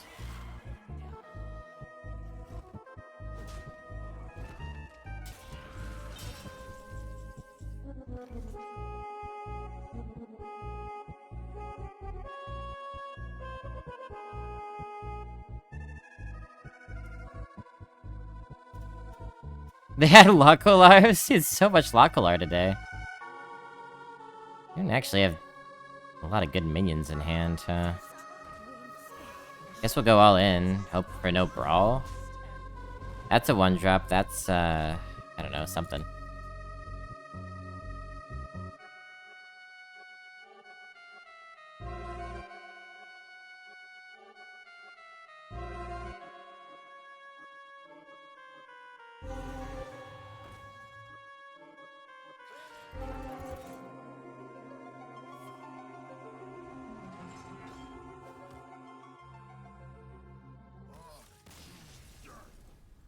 Nice! 8-1.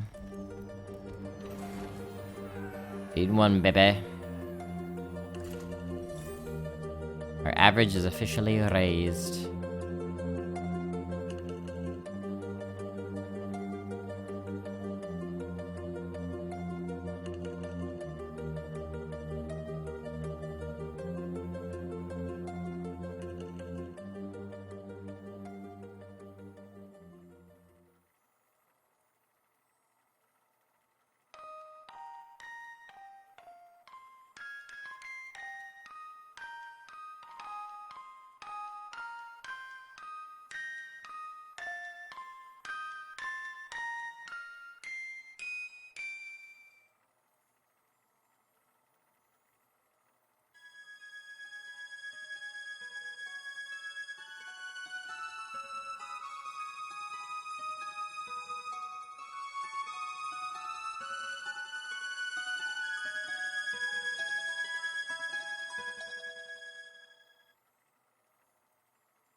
There we go.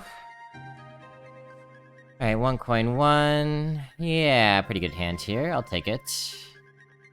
And that is the eruption of Mount Blobby.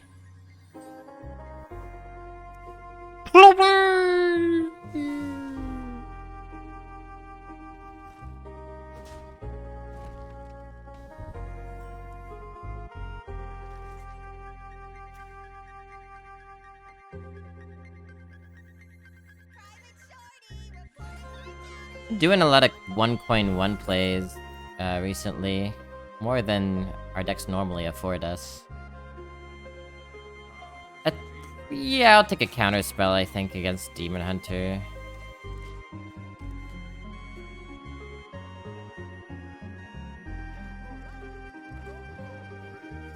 Well, I don't think it's the picture of a blobby like volcano in particular that's gonna be the last straw for Noel Edmonds.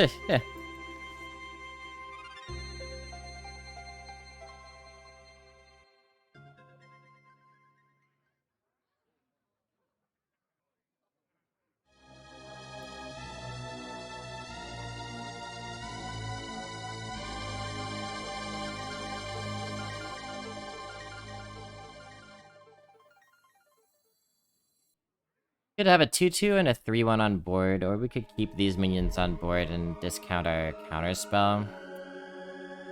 Gonna do it this way. There's ways for us to get more spells soon. Make the discount better.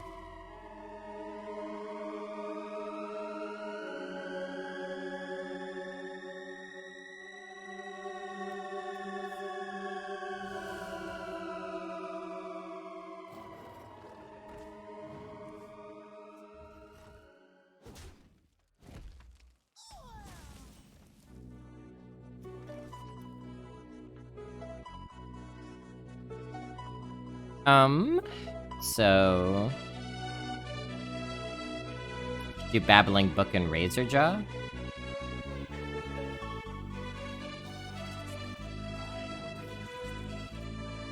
Okay.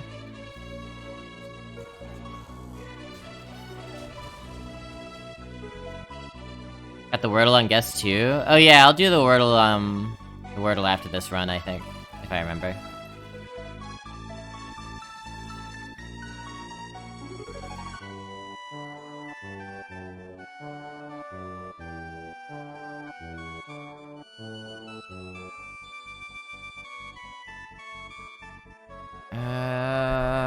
Huh.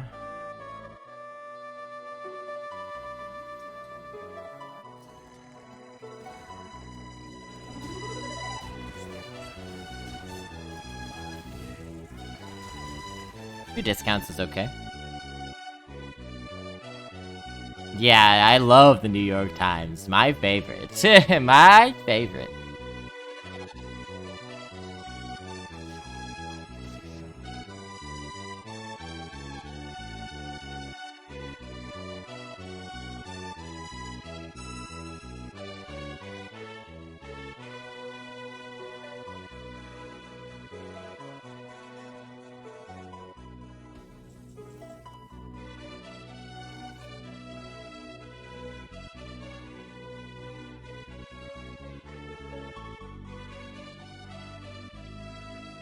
I guess it's time to counterspell.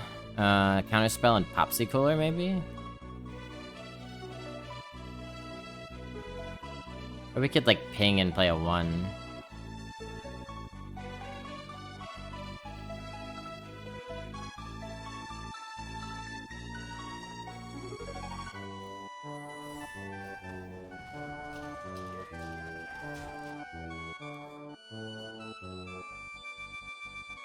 Get some ping value in. My hand's getting a little bit light here.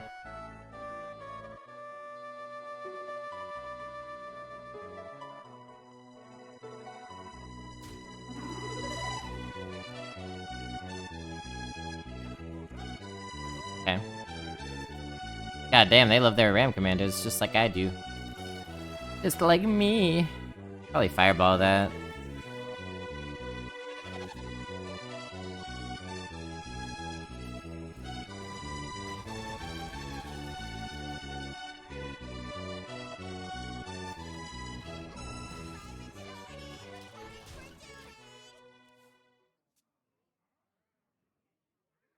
GPU Commander, man. That's a computer joke. I recognize that. That's computer stuff. I've heard of computers.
You're outvaluing us a little bit. Do you think so, chat?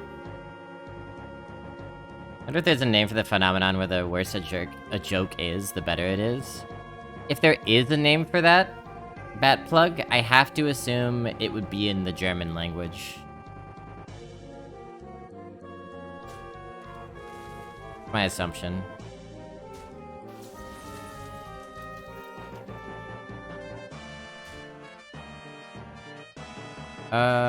Weird plays. Oh, they're thinking about Flame Ward. Okay. They were thinking it was Flame Ward.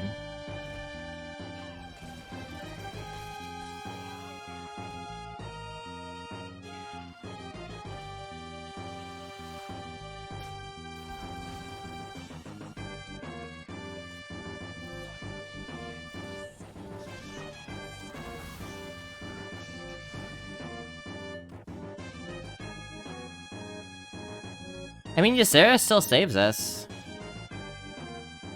So... at least it maybe does. Keeps us involved.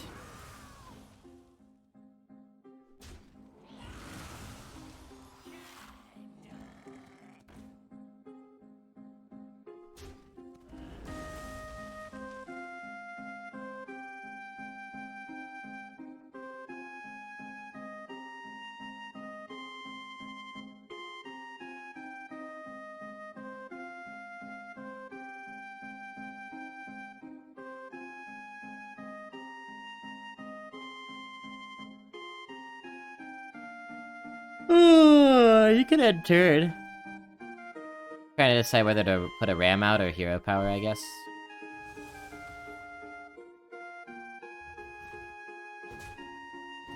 Went with the hero power.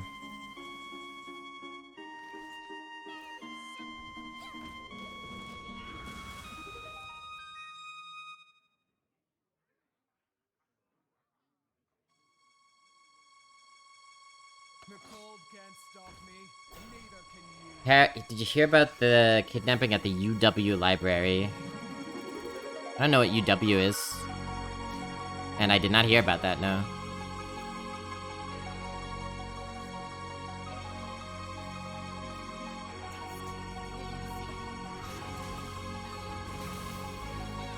They didn't have any spells. Oh well, counter spell. He woke up.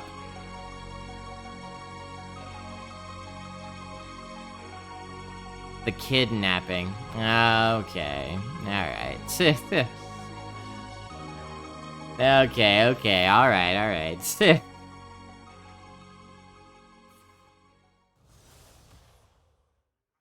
I read you loud and clear.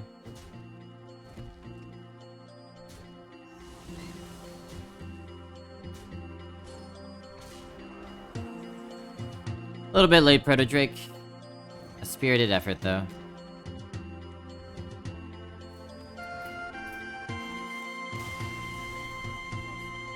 Sixies. Alright.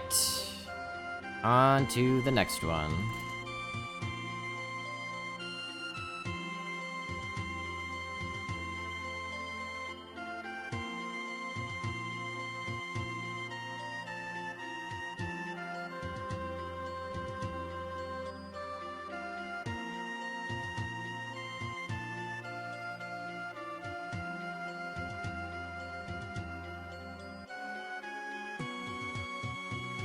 On to the next one.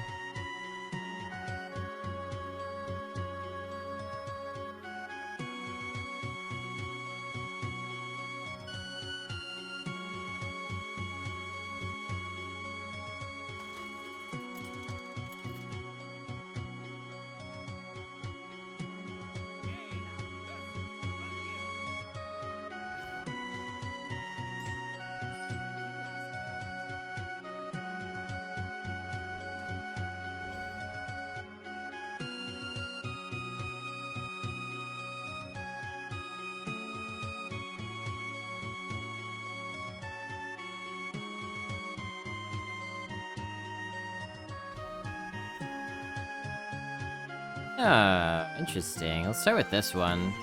Starting with a 2-2 is nice, but I would prefer to have a spell to discount if possible. Do this on 2. Plus this is a really good 1-drop to start with as well. Or 2 spells, whoa. Book of Book Sorceress.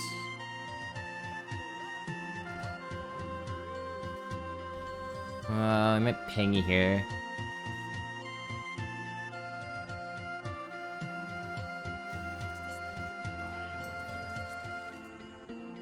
How do you get that good at Arena?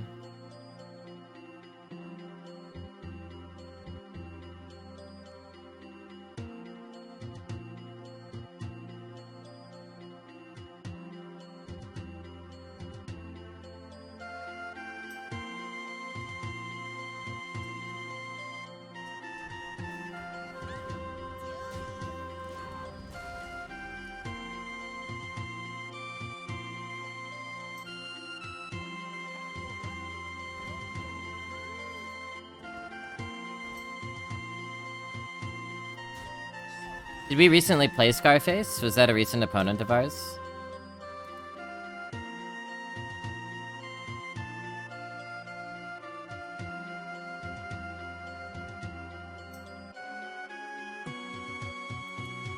I do not remember.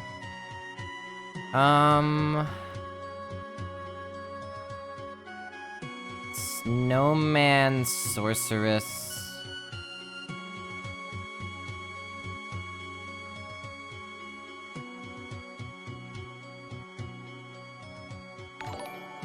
Hey, Skittles me, thanks for the follow, appreciate it. Welcome to the fun dungeon. How do I get not bad at Arena?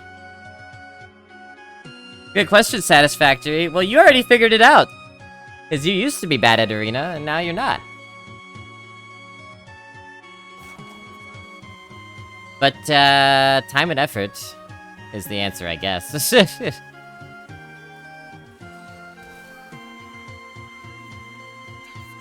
Watch streamers. Watch people who stream Arena and talk about their plays. That's a big one.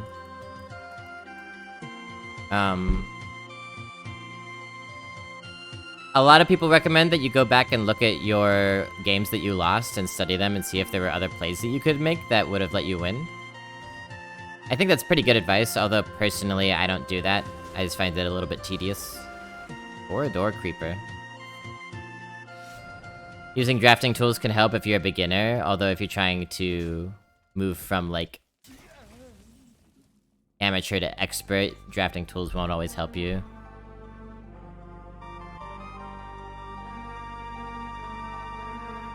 What else?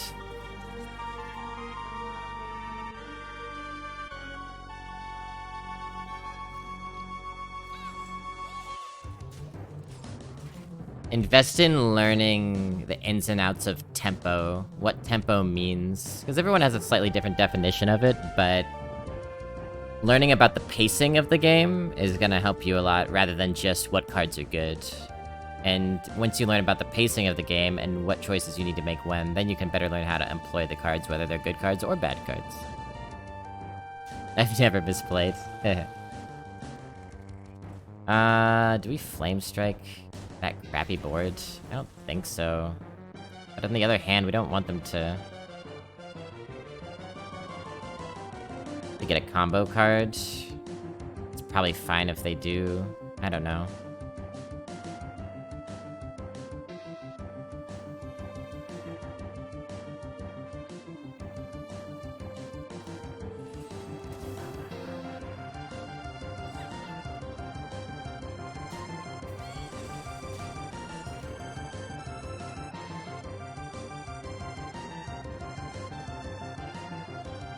So confident.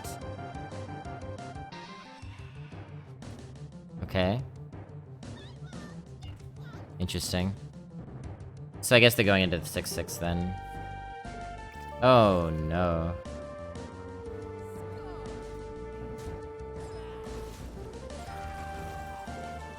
That's pretty bad for us. Maybe we can kill them quickly. Do a little bit of explosive runes action here. Killing them quickly. 5 damage to the dome. They were probably expecting, I don't know, Hero or something. Well, one good thing about what you just said, Satisfactory, is that you're realizing when you make mistakes. That's like an important step in the process, because when you're just getting started, and you see this a lot on like the Arena subreddit, for example, you see a lot of people being like, I lost to this card, I shouldn't have lost to this card, and then other people are like, well, could you play around it better? And I think that when you're starting out, it seems like mostly just injustice happens to you in the arena, because you don't recognize the mistakes that you're making. When you start to recognize it more, and it like hurts, you're like, oh, come on, that's when you're improving, that's how you know.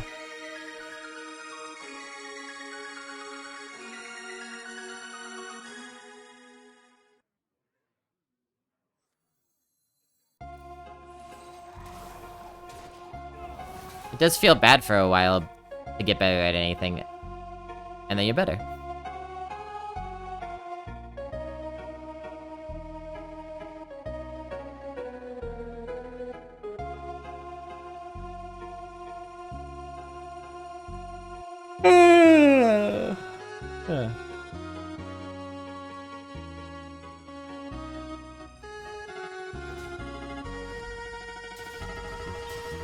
Taking 7, wow.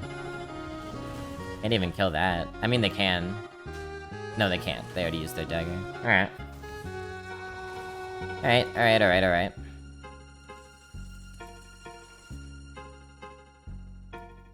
Well, we could do this. We need more cards more than they do. What the f-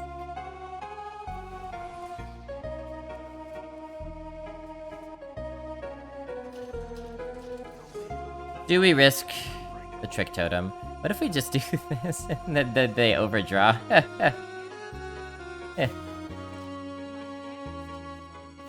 Alright. Well, one of those was... Yeah, those are actually pretty bad burns for them. Meaning they didn't really need those cards. Okay.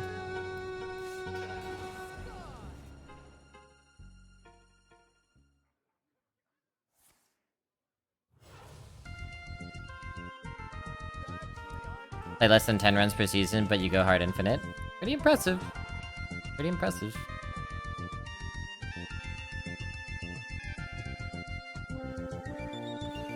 Still gonna avoid Trick Totem for now.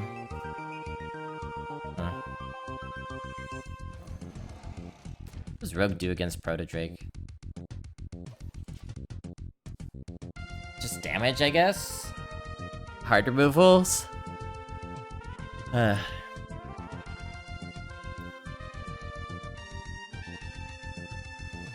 We got into mind control. Maybe in a different era. Huh.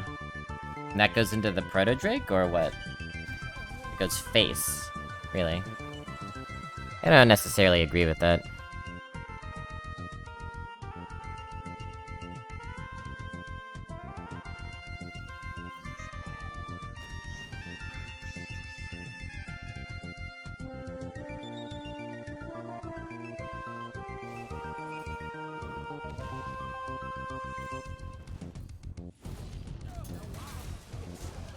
Wait, could we have had lethal? Oh, we absolutely could have. I was not paying attention, my bad.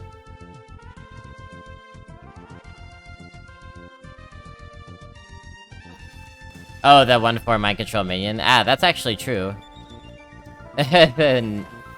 But we probably would have been able to kill it pretty easily.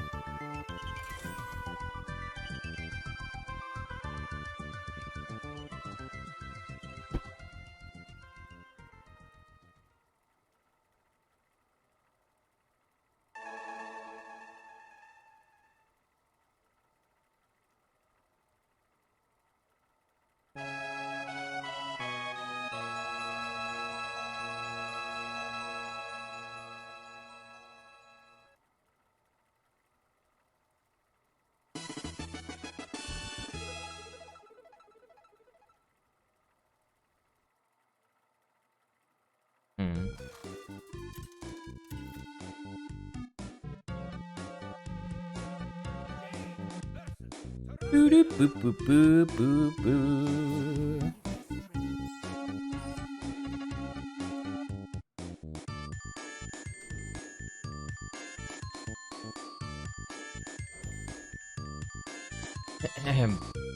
Arnie wearing blobby panties.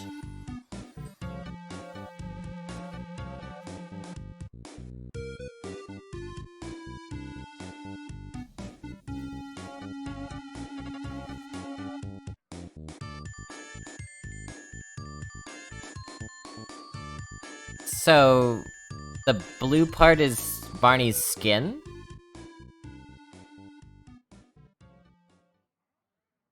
Huh. Barney is more of the color of the mountain, though.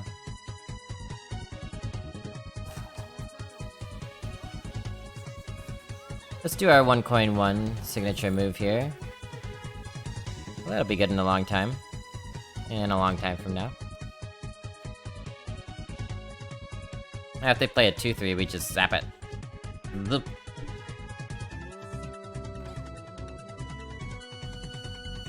Good evening, Night Rainbow.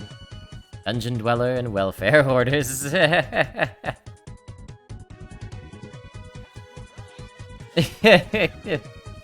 Ah, the welfare I've hoarded in my day.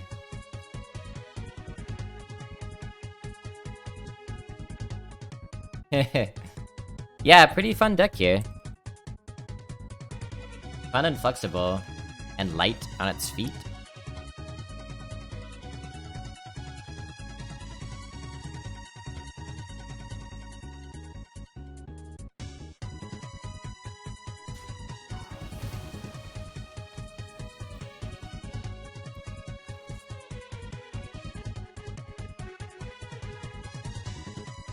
We do Babbling Book and then discount everything. Pretty nice.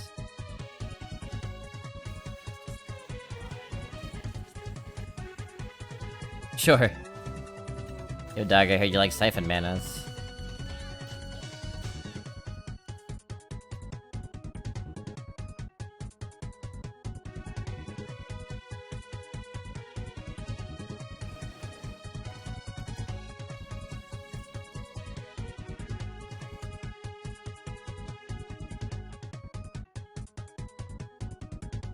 Has there been any consensus around whether Box or Rune is better? If I had to guess, I'd say they're pretty similar.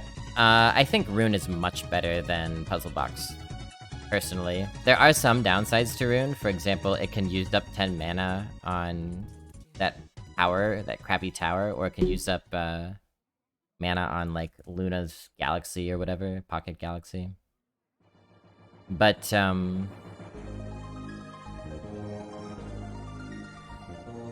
But I think Rune is much better for a couple reasons. One is pretty straightforward, it comes down earlier. 9 is better than 10. Another reason is this word right here. Enemies! The spells go at enemies. Puzzle Box can fuck you up. Rune of the Archmage really cannot unless you kill all of their stuff. And even then, you're usually pretty safe. So there's not really a downside to Rune other than using up your turn to do it. Have fun on your date world, Cry.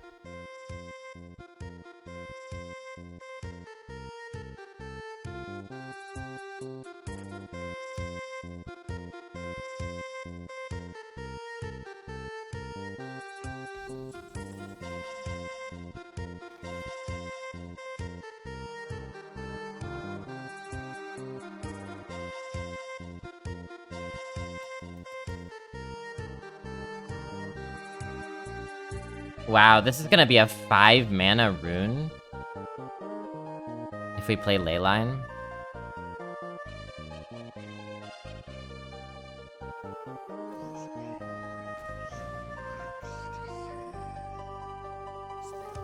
Crazy. They're not gonna see that coming.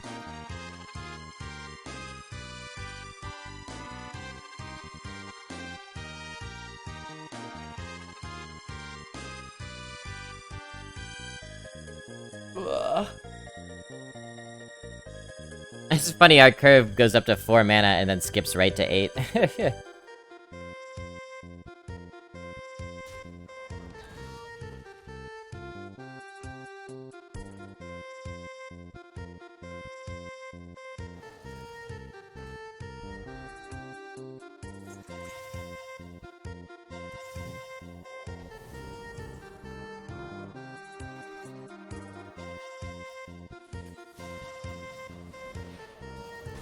Oh, I should have thought about that. I should have played this first. Because what happens is... Oh, that's how it works, okay. You see Brain Freeze a lot, and if you haven't played a card first, it doesn't do the 3 damage. So, I should have thought about that a little bit.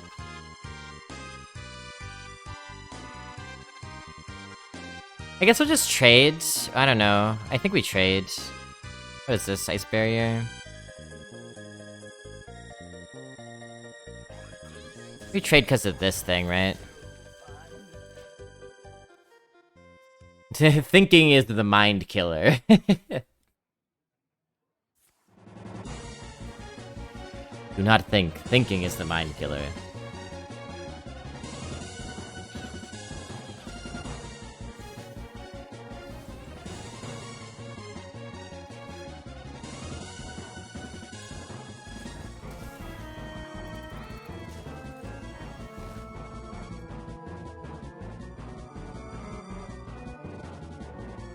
Yeah, they know our secret. We rolled 2 ice barriers. LOL.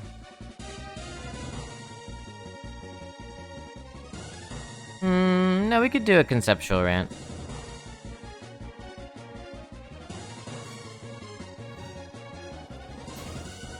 Might not be the most insightful response you've ever heard, but again, it might be.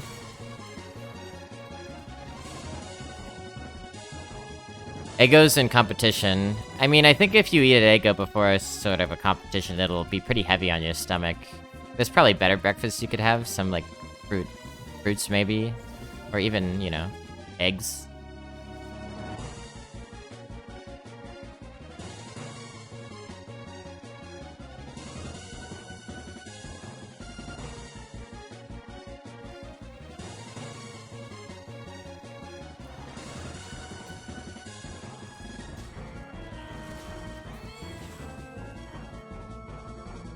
Always conserve enough energy for 1 or 2 rants. Yeah, that's how we can measure our energy. I've got 2 rants worth of energy left in me. That's probably would be a helpful thing for me to use to communicate with people. Ego in competition. Well, there's an argument that the best competitors are the ones with ego, like Tom Brady and shit. But that's really mostly for... Ugh. It's really mostly for, individual sporting events. If you're talking about team competitions, then ego is just gonna get in your way. Because, you know, and I see this in theater as well. Like, collaboration is really...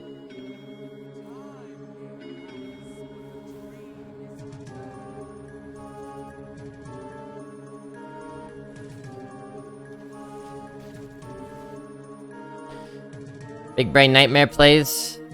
A lot of collaboration is about, you know... not necessarily erasing your ego, but sublimating it through the team. If you're too obsessed with yourself, caught up with yourself, then you're not gonna be listening well, and you're just gonna blow your chance at, team competitions.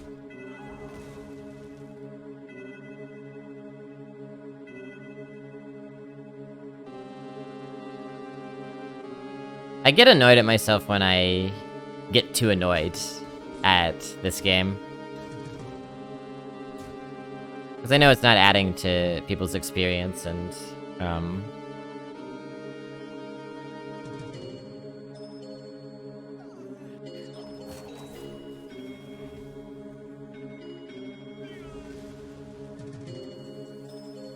Guess we dream that? Or are we... Yeah, we dream that, I think. And then AoE next turn, maybe?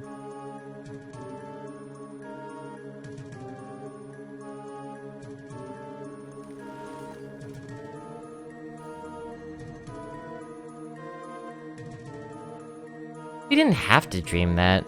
I don't know. What am I doing?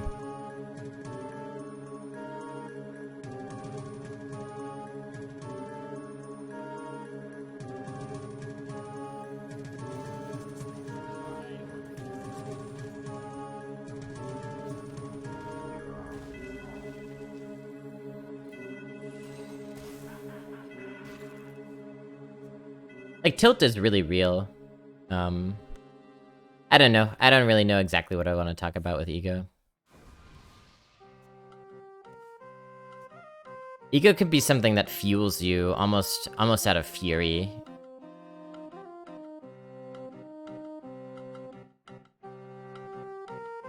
You know, this like, oh, people doubted me, you know, they doubted me, but I'm gonna show them. It's a motivator to perform for sure. Is it sustainable? I don't know.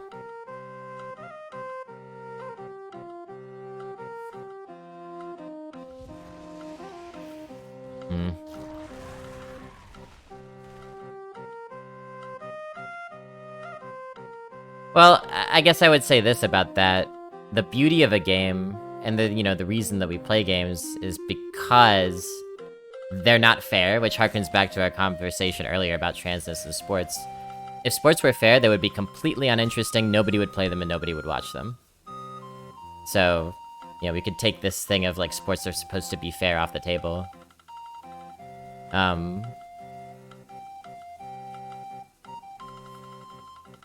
I think if we won every game that we were supposed to win, it would be just so boring, The human draw to games is the unexpected, it's the mystery, it's the uncertainty, it's the never knowing how you're gonna come out on the other end. And it can hurt when, you were in a winning position and then got thwarted for sure. But you have to recognize that the other side of that coin is the ecstasy of when you beat someone who you weren't supposed to.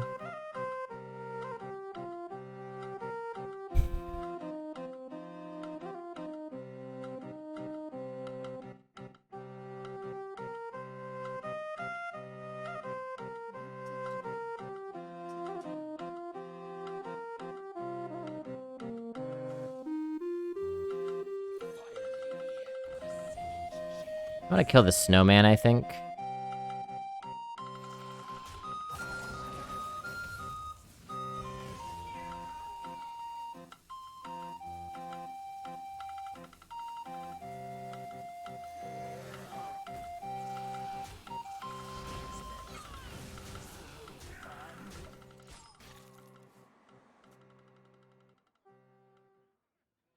Mostly just seems to blind him to growth. And, it's true that your ego will often get in the way of growth, because if the ego that makes you grow is the one that says, I recognize my flaws and my shortcomings, and I'm determined to overcome those to get past the person who's ahead of me, right? The ego that blinds you to growth and that doesn't let you grow is the kind that's like, I don't have any flaws or shortcomings, I should have won that. And therefore, this game is not fair. That's where you get stalled out, because it's impossible for you to learn from your opponent, because you're assuming that the opponent's just worse, so you can't learn from them and how they beat you. And you also will never learn from your own mistakes, because you're not acknowledging those mistakes. So, I guess there's different kinds of ego and how they work here.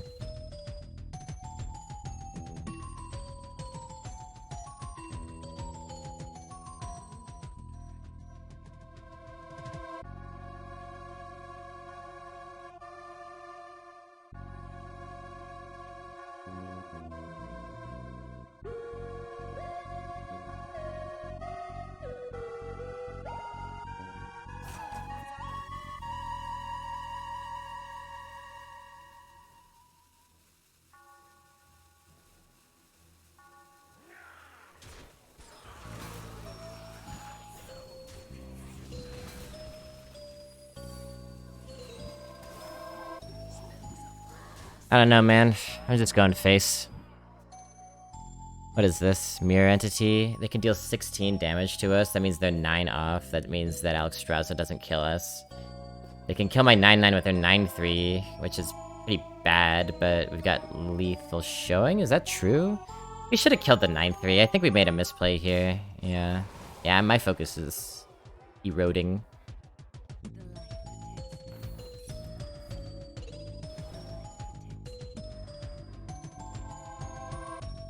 Yeah, if that's like a... Oh wait, we know what that is. Oh my god, we do know what that is. Oh shit. Well, if they trade this, then we can AoE, right? Or trade that. So it's all good. Sort of.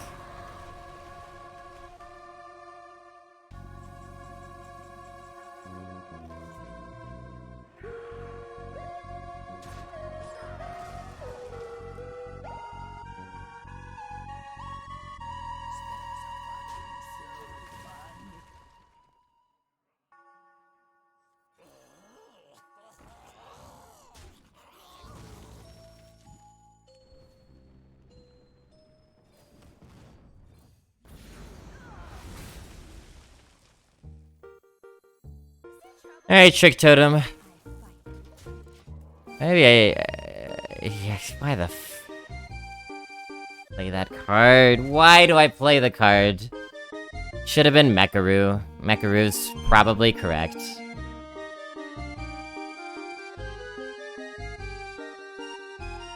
Ego in the sense of I am the greatest is shitty. Ego in the sense of I want to be the greatest can be helpful. Yeah, right? So, it depends on if your ego is stuck on who you think you are, or if your ego is pushing you to be something beyond what you are. Is Trick Totem gonna be the reason that we lost this game? Babbling Book, can you save me? Book, Babbling Book. Awesome. Can you save me? Can you save me? Can you save me?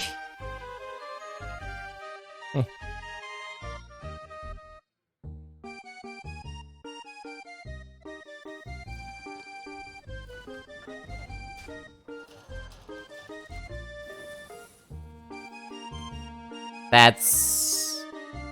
useless.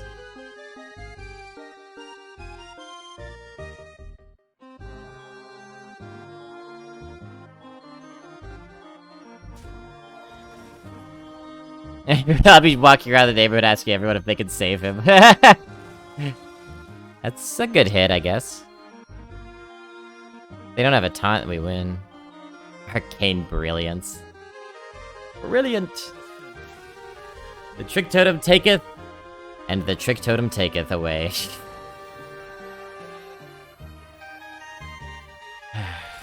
Alright, double dig.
Go Bio.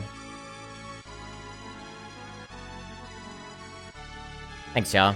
Is this just a Canada thing, or have companies completely stopped having actual accessible customer service lines? All we have now are bots that just grab snippets from their useless pack. I mean, I've been struggling with customer service slash bureaucratic lines recently as well, but hasn't it always been that way? You feel like it's gotten worse recently? I mean, I would definitely believe that there's like staff shortages and stuff. Do we do Fallen Hero here? I think we might just do Wand Maker. Save Fallen Hero for like a turn 4 where you can do it with a hero power. So hard to get a real person. Yeah, they don't make it easy. Like these automated phone menus that go through like endless options that, or like tell you things you don't care about before you can even have the option of asking to speak to a human.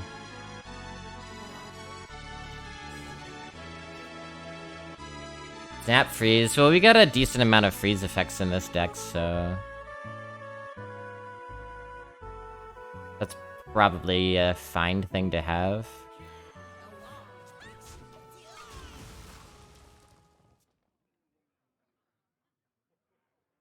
Not ideal, but fine.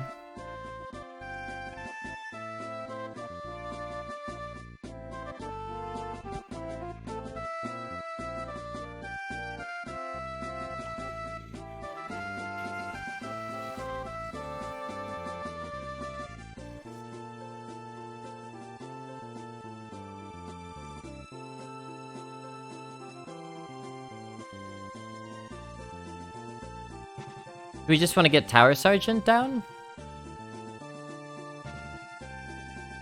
We could Fallen Hero, I guess. I think we just want the Tower Sergeant. And we could double trade.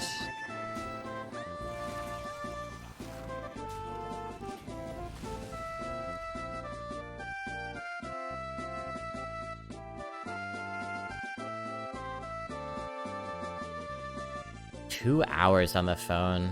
Ugh. Ugh, nightmare.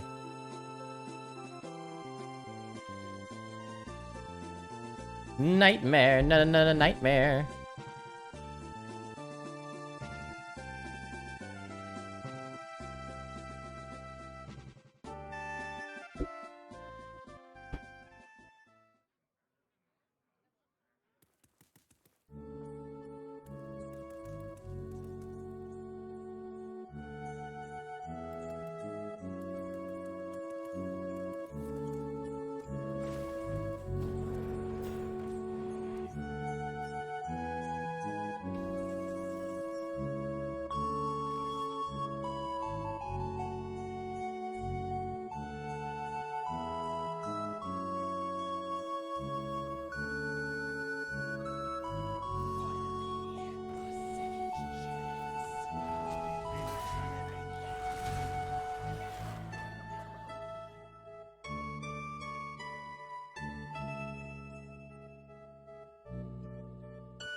I guess that's the more important part, that the in-person person is good. Person.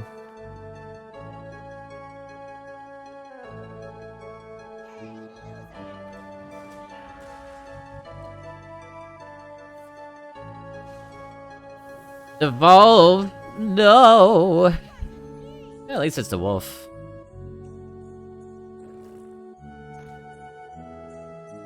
Panther. If we get a good...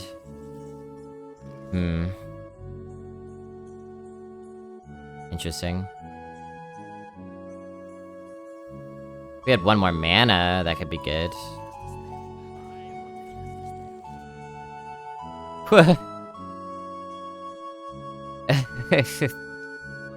Huh.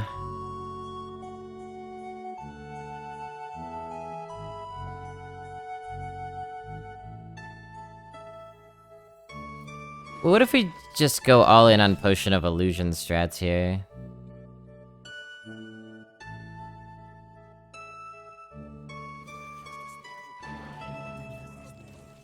Give them nothing good to attack. They might keep that stealth, and then we Firebrand Potion. That might be a little bit too big-brained. We'll see if it works.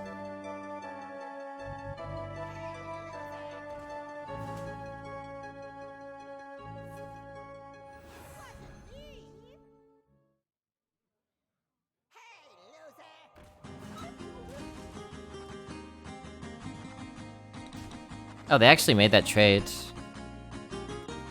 Huh.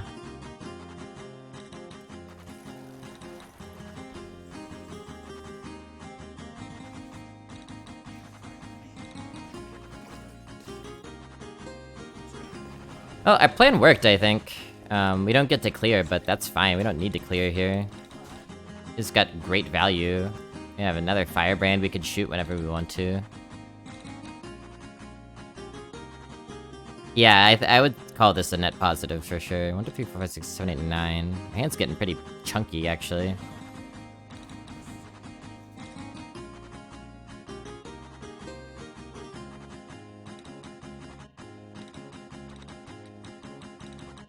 Casino Mage.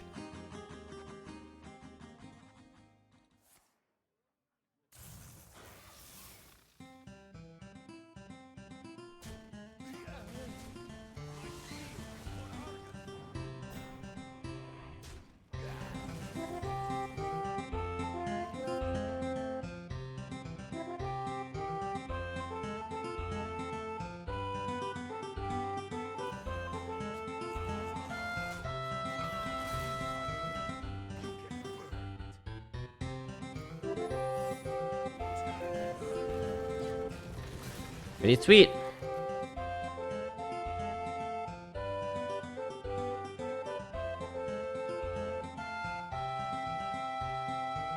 Not wondering why this is happening, I'm just pissed off that it is. Yeah, that's a lot of recent political feelings I've been having as well. It's no longer a mystery to me why this is happening, but it's goddamn happening nonetheless.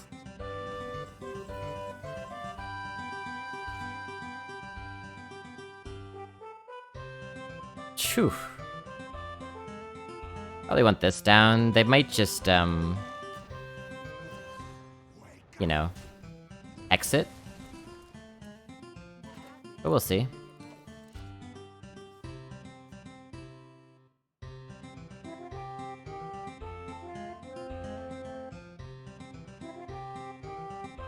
Still haven't found any freeze effects. Oh, yes, that's right, we put down the counter spell. Oh, yeah. Good thinking ahead, Blobby. Good thinking.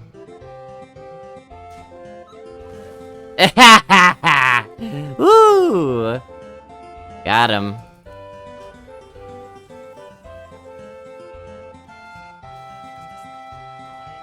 Opsy is freeze.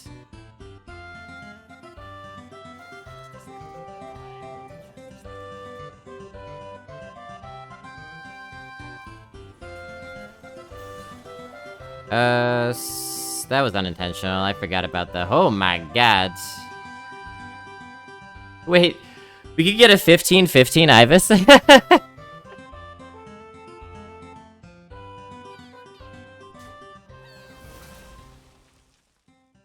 Alright, well, I'll make sure that that doesn't happen again.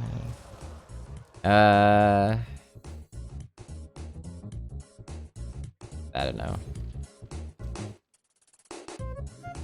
My order is so bad, y'all. I need to end the stream, because my order is so bad. Love it when an accidental plan comes together. Oh, the plan was intentional, but forgotten.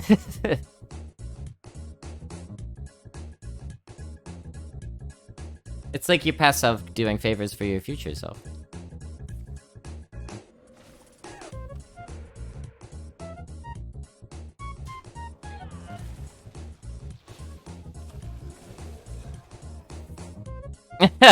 Oh, okay.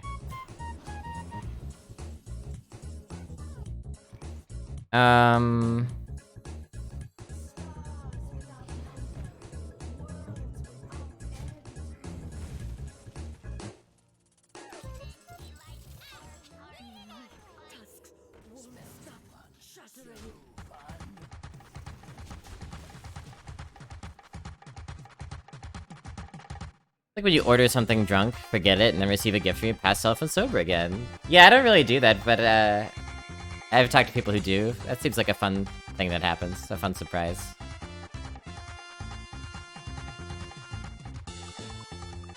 What did you get if you are willing to share? You just concede, man. 500 grams of catnip! Yeah, you were rolling in the nip.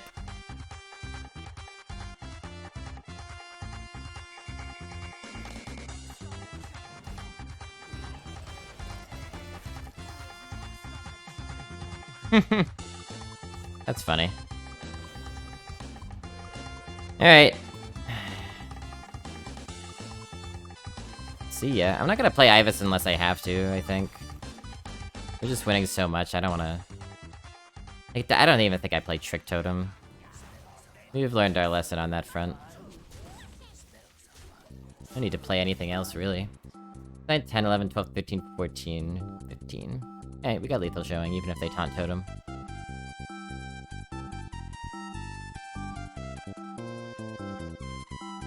A 2-kilogram bag of pistachio nuts. Or Hex. Can you just concede, man?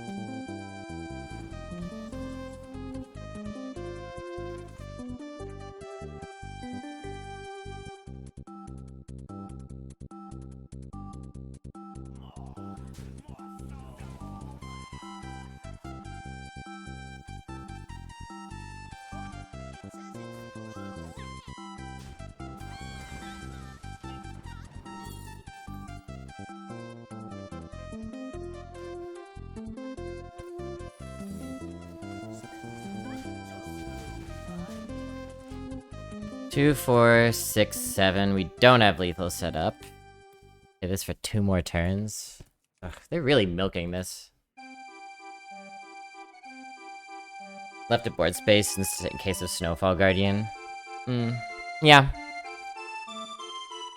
I could just ping my own thing and then Ibis in that case. I also don't... I could just leave Snowfall up. It's not gonna kill us or anything. We have 2 taunts out.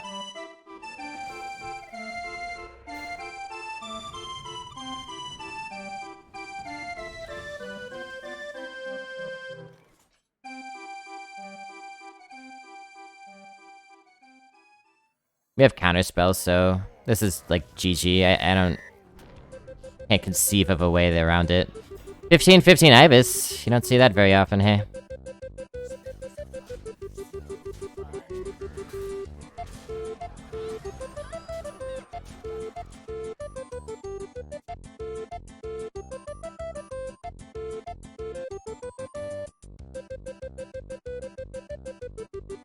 It is worth paying attention to board space in potential Snowfall situations. I have gotten screwed by that before, so your point is a true one. I was gonna ping a 1-1, or a 0-1 so that I could play Trick Totem and have it die right away. That was gonna be my plan. Alright, final boss! Final boss.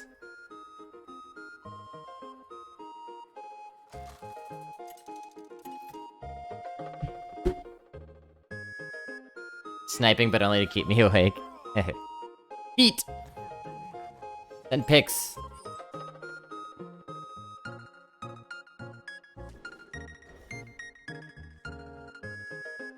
Story of my life, your point is technically right, but not necessarily helpful.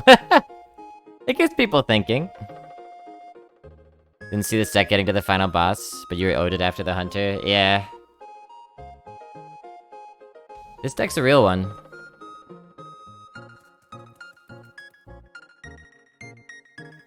Let's start with the stickier one, I guess. At least we draw a 2-drop. Yeah, this is a very nice palette cleanser after that hunter.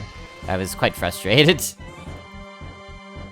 So 8, 3, and 11 or 12 on the day. That's not too bad.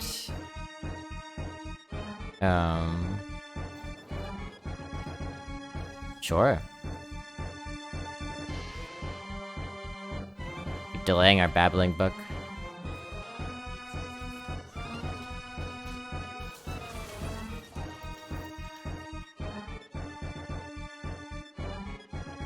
We might just win this one fast. That'd be nice. After last game.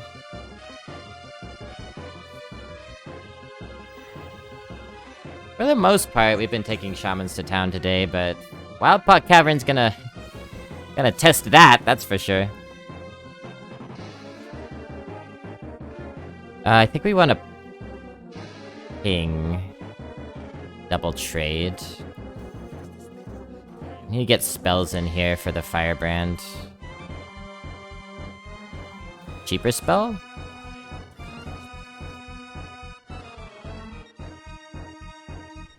Okay.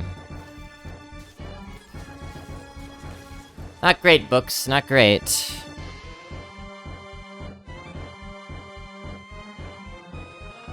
Point Wildpaw's gonna be a tough one to beat, y'all.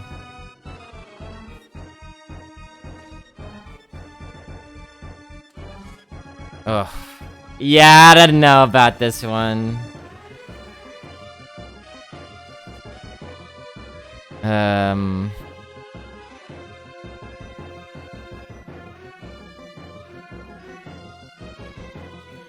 Ugh, awkward hand. It started out beautiful hand, and it got awkward real fast. And I'll take his shit against that, that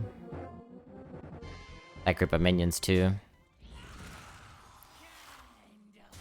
Yeah, they've equalized with the Wild Paw fully. And now, every time we play a spell which our deck centers around, we summon a 2-2. Yep, it's been fun.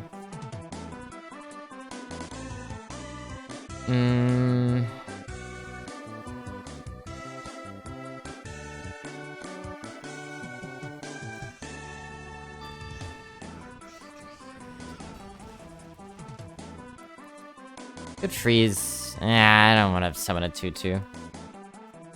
Have they lost their damn minds? It's so silly. It's so silly. If they were 3-2 bodies, or 3-3 bodies even, it would be so much better. If it were like 6 mana instead of 4, it'd be so much better. Survive to Ysera. Hard to see how we survive with that Ogremancer on the board. The Ogremancer's a pretty hard counter to us.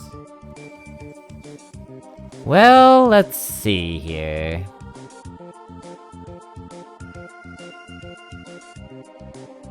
Two or 3 damage AoE. Guess that's worth it.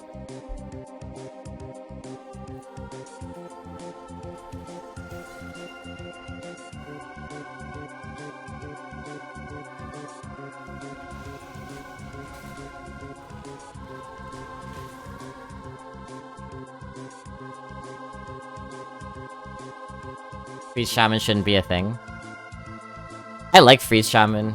I don't disagree that it shouldn't be a thing, though. I don't disagree with that.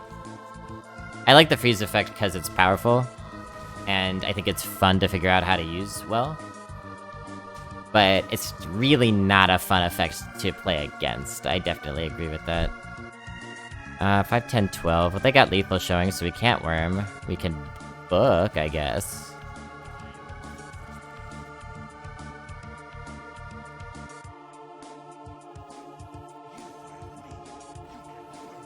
Let's try to kill this thing. Yeah, whatever. Would have been nice if you had killed one of the other two, but okay.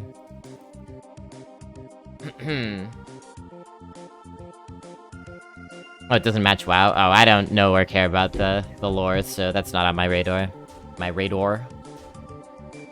Crazy good shaman. Crazy good.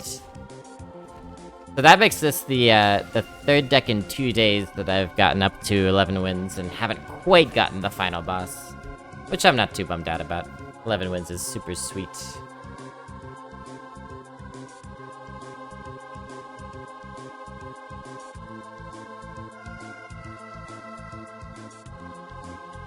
Plus we don't have to bother with goldening a card.